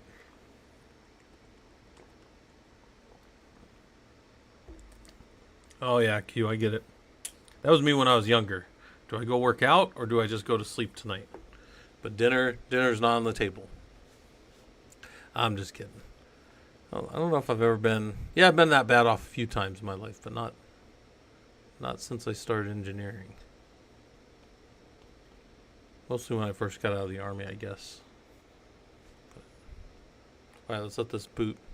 Let's make sure that it still comes up to an SE Linux image. That's the main thing. And then if that's working like we expect, then we're just going to go hit all the nodes and kick them over. And then we'll have all the nodes up. And you guys can do them for the labs tomorrow. And everything will be good. Yeah, Q, I have food downstairs. The wife left for the weekend to go hang out with the grandbaby up in Utah, so I have food. I just don't want any of that food down there. I wanna go get food. The food here just doesn't feel like it's not going to hit as good, you know. It's not going to be as good as going out somewhere. So, plus when the wife's not here, I can order things on food that I can't order when she is here. Like if I eat pizza, I can put stuff on it that she wouldn't eat normally. So, yeah, we have food at home. That's exactly the meme joke I was going for. Yeah, the food at home is like sandwiches and like Funyuns, which are fine. I just don't want those right now. I wanna go eat bad stuff. We got a place by us here. I like Funyuns too, but we got a place by us here called Angry Chicks. That's the actual name of the restaurant, and it's like little baby chickens. And it's called Angry Chicks, but they serve like mac and cheese that's pretty good. So they got like a mac and cheese and chicken over fries, and then they just have a bunch of sauce on it. That's pretty good. But I don't need that this late. It's 7 here, so that's getting to be a little bit late to go eat. Maybe I'll do something. I don't know. I was thinking of streaming for a bit, and then I got some college stuff I got to do. I got to grade some papers. I got to actually do some college postings for my class. Oh yeah, Q. There's nothing healthy about it. But the one thing about Angry Chicks is they've got this little thermometer, and I can normally eat like. I'm not gonna tell you that I eat the hottest stuff because I don't. But I can tell you that I can normally eat relatively warm food. And they have they're hot. Like when I go up just off of their mild, it starts to burn, and I wouldn't even try the top of their stuff. Like it's unpleasant at like the third one. And they have like 5 or 6. In fact, you have to sign a waiver to even get the 6th one from them. They're like, you can't bring this back. That's yeah. All right, let's see. Did it come up? It does look like it came up. There we go. Yep. Box it up. And then SE status. All right, it's up. And then cat proc command line. Yeah, that's not on there. All right. So now on the werewolf box, we're going to do history, grep-i for Ansible. Now let's go look at what our Ansible servers command looks like. So when I run this, I should hit all of my servers in my environment, which I think I have them all in the right place. Yeah. And we'll see all their uptime, which people probably haven't been. Oh, it looks like somebody used one of them because it got rebooted, Rocky 3. But now I'm going to reboot all of them. So let's go ahead and just do a reboot. And I think last time we did this, we found that the cluster comes back pretty quickly. So let's do that. Let's say sleep 5. 5 minutes is 300, right? And then we'll do another one of these where we see if it's back up. So let's see if the whole cluster's back up in 5 minutes, right? Let's see if some get up and some don't, and I'll just kind of sit here and hang out while we leave that there. So that's a little trick that sometimes we use. If you'll see them go down, right? Because they're going down as they boot. 2 of them came back, but that's fine. They're still all booting. And what you'll see is, that those 2 that came back, it was a timing issue. They left before the system rebooted, but all the systems are about to reboot. And now it's sleeping, the system's sleeping. And this is kind of a useful thing, like if you wanted to talk through something or you had a bunch of engineers on a call, and you're like, it's going to take about 10 minutes. We'll just do like a sleep while we talk. And then when the command prompt comes back, we know to do our next command. And that's kind of a little trick that some of us use in the system space when we're building stuff. Because sometimes I'll have everybody in on the same screen session or TMUX session, and then we're all working together, but one person is like doing the procedure and everybody else is just kind of hanging out and helping them. And then there's that. Danny said, which subject do you teach? Computer science? I teach computer science, computer networking, operating systems, security. I do kind of all that stuff, Danny, over on the YouTube side. I've been teaching college for 16 years. I've been going to college for, like I tell people, I went to college and I just never stopped going. Oh yeah, they pay me now, but like I just never stopped going. So, I got a bachelor's back in 2006, my first master's in 2008, and then my second master's in 2011. My doctorate will be finished up in about 2.5 years, probably 2.5, 3 years, depending on how long it takes me to write it. So I don't think, like, I look at it, I'm like, I don't think this thing's going to take me that long to write. But, the fastest anybody gets out of this program is like 3.5 years. So I'm like, all right, well, then I got about 2.5 years left. But I can't imagine it's going to take me that long to finish writing my doctorate stuff. So anyways, Danny asked me about that. I also have a whole bunch of certs if anybody cares about certs. I don't care about none of that stuff, really. We do it and we learn it to kind of understand it and be able to talk to about it with other engineers and stuff. But I don't think you need. Oh, I love virtual box up. I don't even know why virtual box up. I think I was showing the difference between hypervisors earlier. So let's see if the system mostly comes back within our little 5-minute window here. Yeah, I don't know what they use at Angry Chicks. It's like country seasoning and it's hot. It's real hot. It's like, because Angry Chicks it's like a country restaurant from like the South. I don't know what state it came from, but it's hot. It's out here in Phoenix. A little drive-through. We joke around about how doesn't matter how many people are there, they can't get you out of there in under 15 minutes with chicken. And all they do is do chicken and mac and fries. That's it. Those are like the 3 things they do. But I joke around about that because me and the wife, it always takes us a long time, even with nobody there. But the other night when I went by myself, because the wife was out of town, what did it take me to get in and out of there? Like, I think I was back on the road in under 5 minutes. So I was like, that's pretty good. Pretty good for a company that only does one thing, which is serve chicken and macaroni. Like, that's all right. All right. Oh, by the way, so I haven't talked about this in a while, but we have a Discord. You guys are welcome to go hang out in the Discord all you want. We've got a whole bunch of events coming up. I've got more events coming. One of my buddies, we got 161 now. We got 57 people going to the Code Cove. Remember, this Sunday they're moving it 2 hours, so hopefully they change just that one so it moves up a little bit for you guys. But this will be shown in your time. So that's my time, but it will be shown in your time, and we're doing it tomorrow. And then the other place you got to go if you want to get caught up on the course, because we just started the course this week, is down here. You got to go to ProLUG Projects, and you got to go look at these 2 questions, and then you got to answer these questions, right?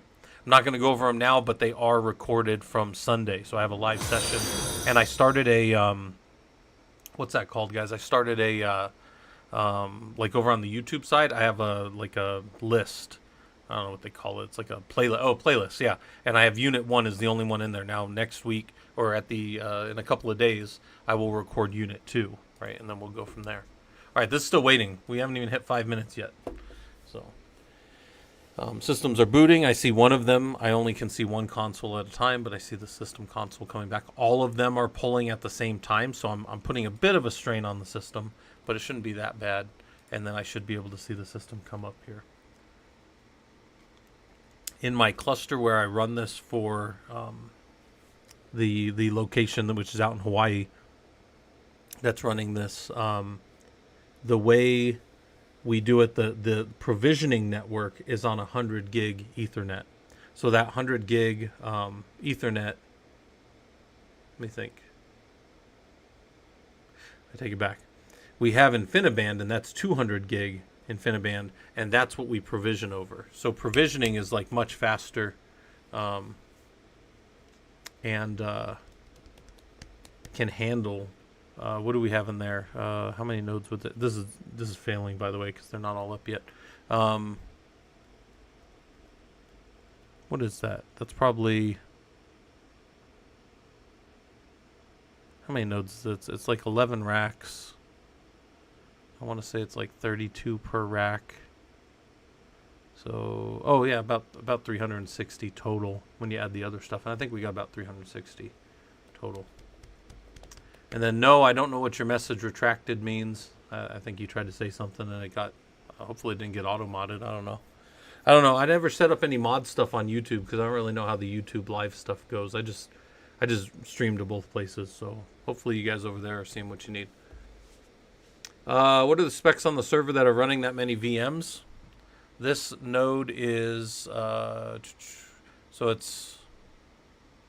he is 128 gigs of RAM. He's got 32 processors. They are oh, look at there's the spike of its CPU performance when everything's happening right now. He's running those 19 nodes down here. Then he's running a 20th node, which is the cluster head, and then he's running these other 7 nodes, so 27 total nodes. That's about as much as I would probably need. Look, it's starting to come down on the other side now. The CPU spike is going back down because those nodes are all coming up. And if I were to just do the third part of the command here, we should be able to, in a few seconds here, see all the nodes coming back as good. So we'll see an uptime of all those nodes soon. But yeah, I basically spiked the processor all the way up there as these nodes are coming up. Now they're all coming up, but this is one of the nice things about ad hoc commands. Some of them are not up all the way yet, so that's something to watch for. I could let this loop every minute or something. But another thing to do is I can wait a little bit, so I may say like sleep. Let's just say like sleep 120. We'll give them another 2 minutes plus my time to type this, and I'll say uptime because I know they're going to be up, and then I'm going to say SE status.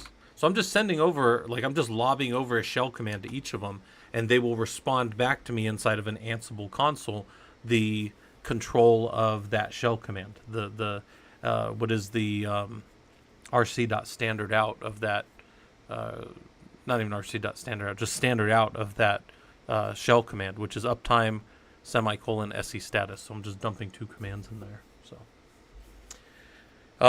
yeah, look, that's a fun little graph.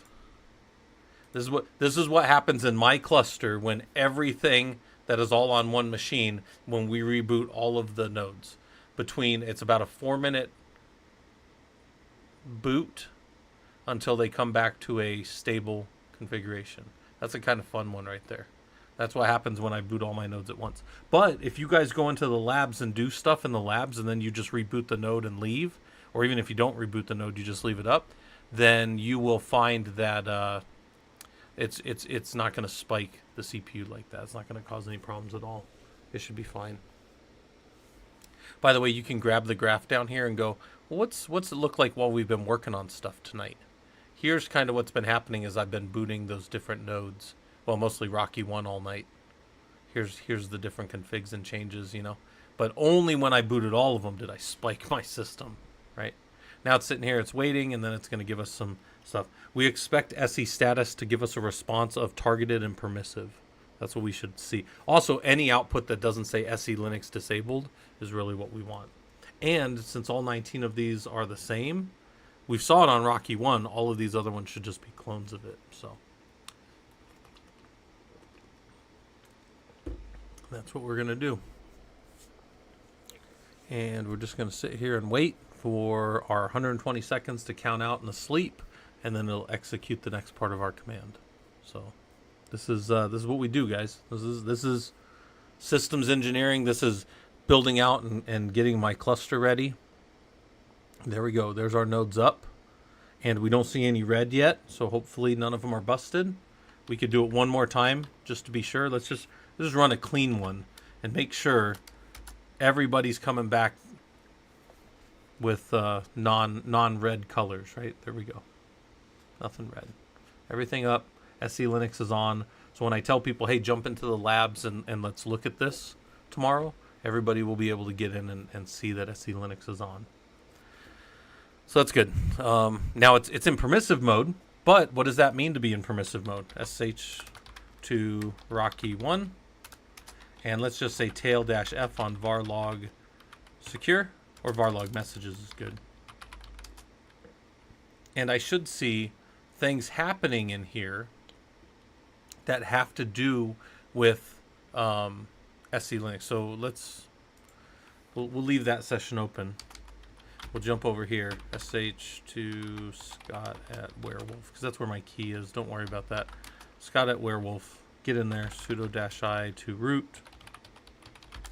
Become the root user, sh to Rocky 1, and do like, as we look over here, we see that new user hopped in, right? That's something we can do. And then let's, I don't know, ls-lz against var log messages. Right there, I see that it's labeled. Is that there? What things could I do to trigger system CTL status HTTPD, right? HTTPD is not running or not there. So maybe on this box I do a DNF install -y HTTPD, right, which is the web service. And when I start that, when I install that over here, I'm going to see that something's happening, right? Probably. Come back over here. Let's get this to install real quick. And then when we start it, we should see SE Linux context be affected. When this RPM installs, it checks to see if SE Linux is running, and it checks to see if it needs to set the context in the installer. So let's let that install. We should, says that the WW client is updating the system, so that's fine. We're not seeing any. All right, so DB cache is coming because it's over there and it's building, right? It's doing the things. It's installed that. Now I'm going to say systemctl start HTTPD, right? And when I did that over here, I should say, I should see, okay, so I've seen these errors. It may be tail-f and var log audit of auditd. There we go. So now look at, I'm getting some HTTPD issues. So I'm just going to leave that running real quick, and I'm going to come back over here and I'm going to restart HTTPD.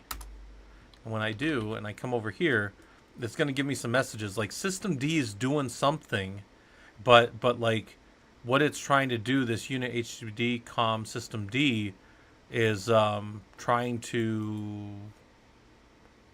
yeah, that PID, it doesn't have any kind of special, like the settings, it's unset, right? So I can do ls-l, I'll show you, ls-l capital C on var log var www html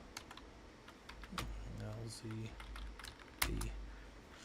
and then in here, yeah, HTTP sys content. So this should be able to start because it does have a label for the system, but that was properly set because the context was set as the RPM was built, because this didn't exist a little while ago. var www html didn't exist. When we reboot the Rocky box, none of this is going to exist anymore because it's a ephemeral node, right? So that's going to be some of the stuff we look at tomorrow. So for some of you guys that are coming to the systems administrator group, for the other guys, if you're coming and doing this other, if you're doing this other event, like I said, Salty Catfish is moving that to later. But he does coding. I mean, that guy's a software engineer. So this is all coding stuff, and he's going to be going through that process with you guys. Some of you guys, I see probably like 15, 16 people down there. Last weekend, I was down in Tucson, so I had to miss it. I just hopped in for a second. But the people that go to that really enjoy it because he has been doing it for a long time, and he shows you guys kind of what it's like to work on a software engineering team if you've never done that. So he has a lot of good insights to that. And he's been a software engineer for like 15 years. So he's, the whole time I've known him, he's done software engineering. So, yeah, but if you're doing the class, if you're doing the thing, you got to be doing your discussion posts if you want the little certificate at the end, right? So, and then Martis, hopefully this is useful to you. Thanks for the follow over on the Twitch side. YouTube doesn't show me if people are following, but I assume, I assume some people are following. Probably some people are unfollowing too. But it's funny, my YouTube side of things has like, I have a lot more like subscriptions, which are like basically follows on Twitch. I have a whole lot more on YouTube than I do on Twitch, but it's only because one of our videos like blew up a while ago. So I don't know what blew up about it. Nobody ever told me I was going viral for something like swearing or anything, but would be funny if I did. But there it is. Honorable, how's it going? We're just messing around in the lab environment, and now we have the SE Linux set up. So this is complete. This was our notes for like things we wanted to do at the start of this, and some of these I didn't even want to do. I just kind of set them up as we kind of went. You got chosen, yeah. Q at because Q, you've been around long enough. You if you're in the Discord, we hit 1,000 people in Discord on like March 27th, and I was super happy. I'm like, yes, we hit 1,000. before August, which was like our big event that we were doing. That was our 5 years on Discord and 10 years of running the professional Linux users group. And then, yeah, like that was in March. And then right at the end of April, it was like April 27th, we got picked up. Yeah, and we had like a couple 100,000 views on one video. And then it was a couple 100,000, so it was like almost, I think it was over 200,000. And that generated a lot of people coming into the Discord, and now we're almost to 3,000 people only a few months later. So it's been a relatively steep curve. We get a lot of people in there. We try to keep the server pretty friendly, keep people helpful, keep people going down into stuff that's interesting to you. Because again, we all do Linux, but man, there's a lot of different things that are interesting to people. So some of you guys want to do security, some of you guys want to be a DevOps type person, and there's room for all of that in the industry. There's a lot of work in those different areas. Some of you want to be data scientists, right? I'm an amateur data scientist. I do all this stuff for fun. I've shown you guys this a lot. In fact, let me pull this up again, because I haven't pulled this up in a while, or I haven't pulled it up tonight anyways. But the library, NOAA, let's go to the library for upcoming seminars. Did you guys know NOAA just has seminars that you could go to? Anybody in the public. I mean, I think it's assumed you're in America, but I guess it's not required. But they have a tremendous amount of, this one's old. I don't know how their algorithm, I don't know how they order this page, because it's never in order. So this is September 26th. And then this next one is, let's see. This next one is October 3rd, so that's later.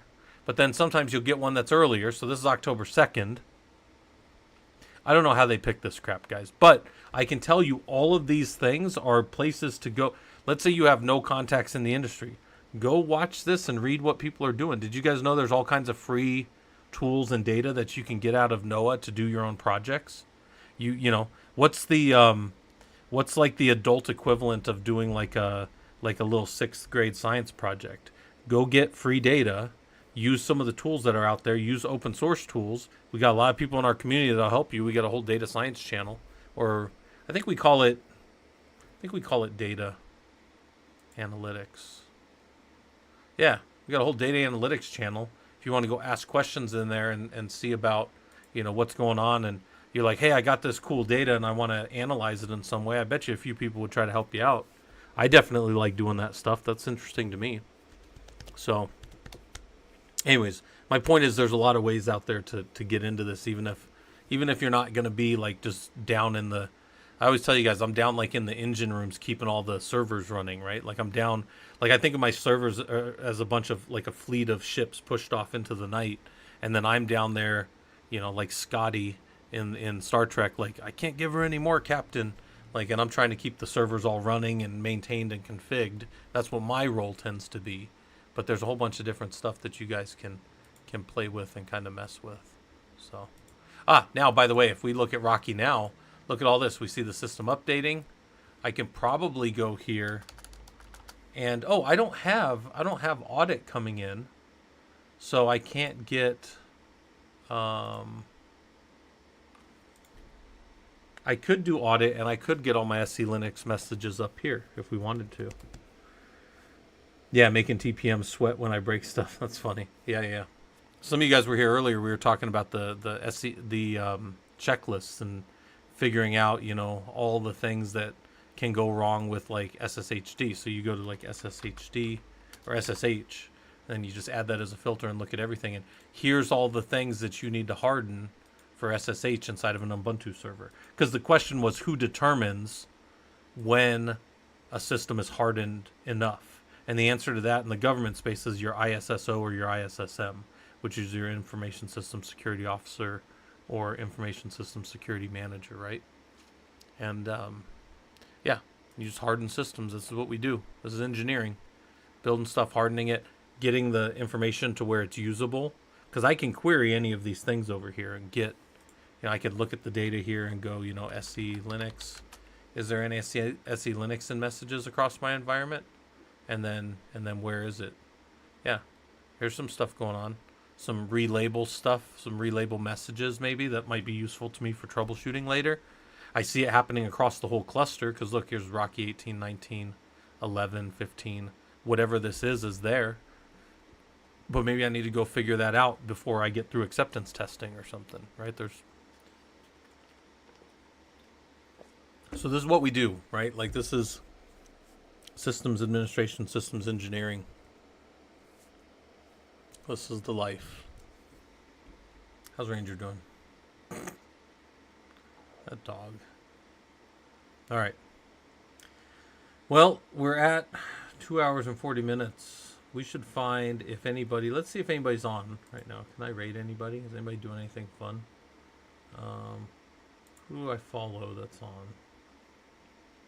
I don't follow anybody that's on. See if anybody in the same category is on. Anybody doing anything interesting?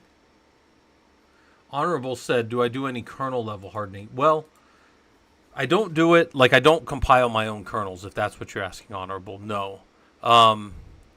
If you want to just know, like, do I do things that make the kernel more secure? Absolutely, yes. I do sysctl commands, and I change things about how the kernel deals with IP and TCP type communications. So does it accept Martian packets on the network? Does it allow forwarding to go through it? Those kind of things.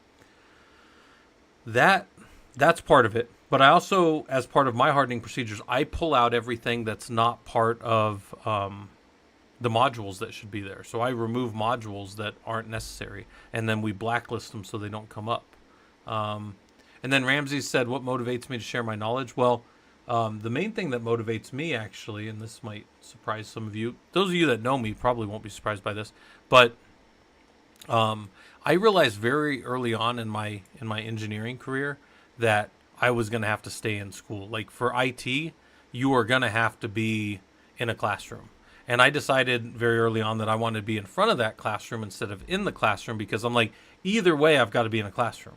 So I might as well be up in front of it studying and reading these things and keeping myself sharp, because one day I know I'm just going to be like, I can't keep up with this anymore. And then I'm probably just going to be done being an engineer. But for right now, and one of the things I try to tell you guys about Linux that's 100% true, do I have anybody here that's been doing it longer than 25 years? I guarantee you every one of those people are still doing CD, PWD, and LS. They're doing it on different systems. You know, Solaris is gone. We were talking about that earlier, and all these other things. Solaris has mutated, but it's not being run by Sun anymore. Anyways, my point is the underlying Unix type thing hasn't changed. The POSIX style system is still the same basic commands. So I think I told you guys when I worked at NOAA setting up their big high performance compute stuff, and that's NOAA. When I did that, yeah, there it goes. When I worked over there, I was 39. I was 39 to 40-ish when I was over there. And I was the youngest guy on that team by about 15 years. If you took the average of everybody, and then you took me, I was probably younger than most of those guys by about 15 years. And the reason I say that is this. Linux, Unix-style administrators have a long longevity. They've been around a long time. And I've been hearing my whole career, oh, this new thing, AI, it's gonna take away, we don't need systems administrators anymore. And I'm like, all right, well, I mean, I guess if the thing can troubleshoot and get you back up in the middle of the night, perfect. But I haven't seen that yet. So, I guess when the bots get good enough to do that the way that we do, then we'll get rid of us. But for now, systems administration engineering are still human domain, right? And I don't see that going away anytime soon, but maybe that's just me. Recently discovered that VMware STIG requires you to disable SSH to vSphere. ACAS requires it to be enabled. Yeah, Q. We used to have this argument all the time when I was on.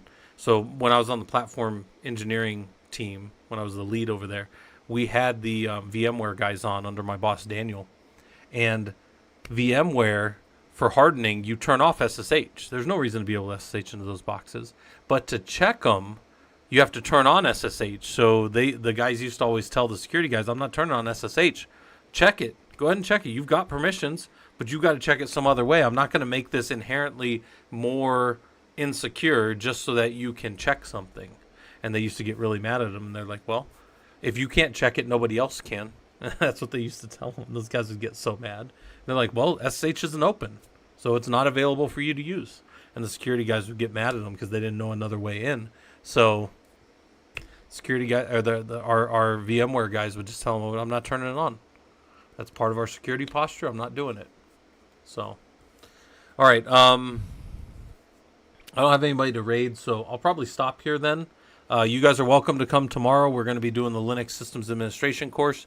Unit 2 is going to start. Sometime during the day, you're going to see the questions pop up. So there's some discussion questions. And then I'll leave the other questions open. I'm not going to just close them down because I think people can still answer them. But if you're doing this for the certificate at the end, you've got to be going through the weeks with everybody. So that's something to think about if you've been hanging out and kind of on the fence and worried about, am I going to do this or not? You don't have to do it. You can just hang out with everybody. But for the people, some people want that certificate because I think it looks kind of cool. So security guys can walk down the data center and use the KVM. Yeah, the security guards can go push the crash card over there if they want. But they're not SSHing in. Yeah, that's the goal. All right, so we got some stuff done. That was useful. We've got some stuff to talk about tomorrow. Actually, I got a lot of stuff to kind of talk about. Why is this such a big gap there? That's kind of weird. Is that always there? All right. Well, whatever.